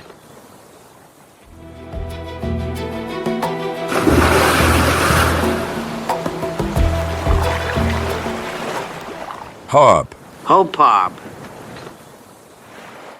But may I know what you were looking for on that ship? You'll see, friends, you'll see. Quick, fish legs, start this tub. VOW, straight ahead. Let's go. Bien que très lentement, Golden Baby se dirige aussi vers la sortie de la petite baille. Mais avant que le navire n'ait pu atteindre la haute mer. Curse! Look over there. But what? Galleon! The galleon has blown up. Sink. So help me all the mustaches of my family. That's what you were doing there. Zagor? Well, you know how that saying goes. It's good to have trust, but not having it is even better. And I frankly wouldn't really want projectiles from those damn cannons to start buzzing around our ears again. Well done, Zagora. What a hard blow for those thieves. For Zagor, hip, hip. Peu après, l'esprit à la hache peut enfin laisser soigner sa blessure. Malgré cela, il remarque aussi une dépression notable qui règne sur le navire. 1,000 scalps. What a funeral at a Musbury, people. Okay, the truth is that all our hopes for great treasure have gone to waste. But it is equally unquestionable that with just a little less luck, we could all have left the goat on that damned island. Yes, just like what happened to two of our poor colleagues. Exactly, and therefore remove those gloomy faces, and thank heaven for the happy ending of this terrible adventure. PIH, what happy ending? I would have preferred to have died than to have had to face such bitter disappointment. Devil, the only time all my information proved to be correct, I came across a ship that disappeared into the depths of the ocean, and on which there was a chest of stupid stone gas. But Zagor, what mystery lies behind that damn chest? You told us you have a certain bunch of documents that should enable you. Indeed, that's right. In a waterproof bag that I found on the Esmeralda, there was also a kind of ship's log of Captain Maldonado, which Čiko has already translated for me from Spanish. Lightning and thunder. By Jupiter. Then tell us everything. I hope you don't want us to burst from curiosity. Come on, what was written on those papers, Čiko? Tell us, don't keep us in suspense. Well, there isn't much to say, besides some news about the Spanish occupation troops in Peru. Those papers hide a strategy that the governor of Lima used to defeat the dangerous pirates who were ruling the routes that led to Spain at that time. Suspecting that some spy was informing the pirates about the departure of galleons full of gold stolen from the Incas, he ordered the Esmeralda to be loaded with numerous chests full of stones, while the real precious cargo was divided and entrusted to small fishing vessels that passed unnoticed through the blockade of pirate ships and arrived safely at their destination. The governor was a real trickster. Really great idea. Yes, but it's a pity that it was only discovered a few hundred years later to our detriment. After all, that very rich Spanish king could have survived without that burden, while we will be forced to work as dishwashers in the port taverns of Port-au-Prince in order to pay for the repairs. I am destroyed. I am completely destroyed. Not only will I not be able to pay the back wages to my men, but I will not be able to raise the necessary money to start the next whaling season. Damn it, you really had no luck, my good fish leg. Yes, you are right. But someone had even less luck than me, 100 of whales. Someone who will now end up tied to an anchor and then will serve us as additional ballast. But just a moment, don't you think you wouldn't? I warned you, William Lord Elias Digging Bill, I warned you what would happen to you in case of failure. But I... Let that unfortunate man go, Captain Humboldt. Be assured that by squeezing that pile of bones, you will not get to the money you need. Watch out, but why are you interfering now? Lightning and thunder, maybe you think I am senile and that I have already forgotten all those troubles you caused us. No, of course I don't think that, Captain. It is clear that I have no reason to doubt your memory. But the thing is that my memory is equally good. I can't forget that the man standing next to you saved me from a horrible death. Up there on that cliff, I would give everything I have just to not end up in the jaws of those beasts. And now that this danger is removed, I think it wouldn't be right to forget what went through my head at that moment. Therefore, I am ready without any problem to give up a nice part of my property. Let's say $10,000, or even better, which I will give to you sailors from Golden Baby. Pardon? What? I'm afraid I didn't understand well, Mr. Hammond. And neither do I, am I mistaken? Or do you want to say that you will give those dollars to us? You heard. Well, gentlemen, I just said the word dollars. And as for the figure, it was exactly 15,000. Or to say it all together, pretty. Yippee! That's fantastic. Weedledea! Hurrah! Did you hear, guys? You'll get your money to the last cent. And then we will be able to buy everything we need for the next season. Cheers.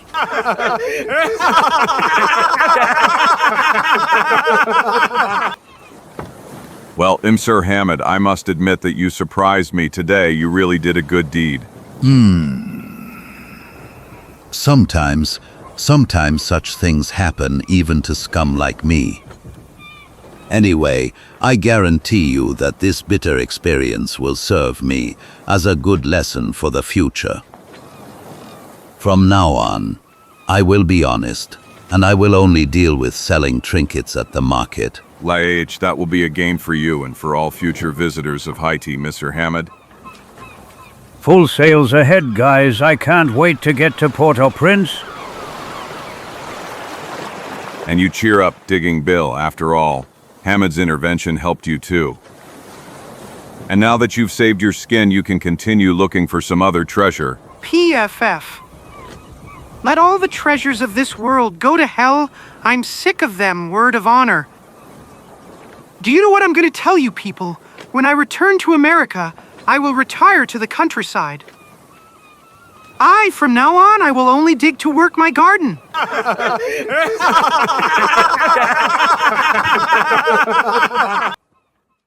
Quelques jours plus tard, après que Golden Baby ait déjà été confié au bon artisan de Port-au-Prince.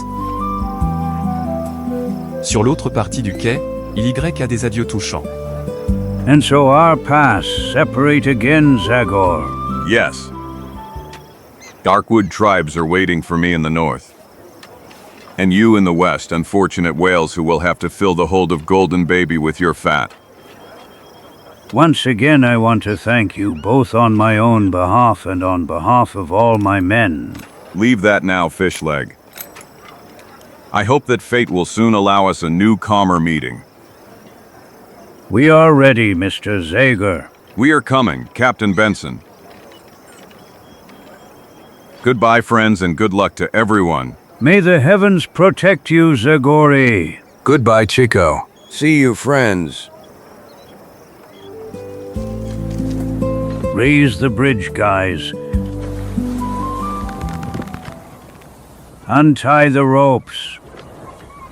Goodbye, friends, and greet Digging Bill for me.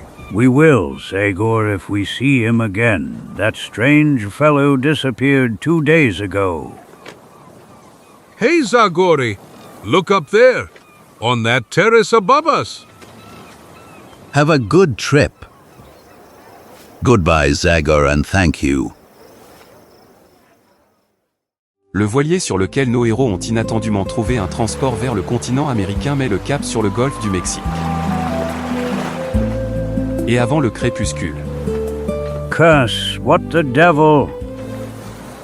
Did you see something interesting, Captain Benson? Well, I'd say something quite strange. On the sandy beach of the island near which we will soon pass, I see a man. A living man? A shipwrecked person. Well, it doesn't look like that. I see a boat on the beach. And he himself is busy digging. Digging? But then it's him. Yes, it can only be him. Caramba? Y carambita. Unbelievable.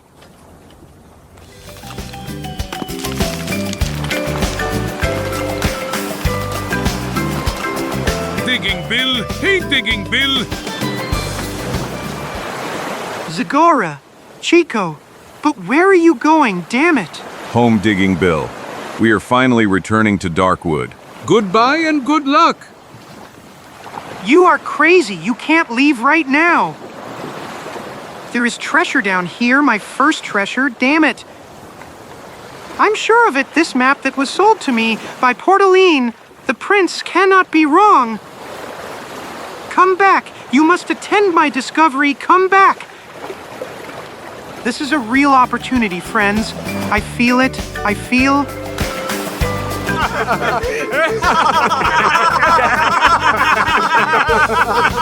As Ha Hedge. But forgive my curiosity, gentlemen. But who, damn it, is that strange guy?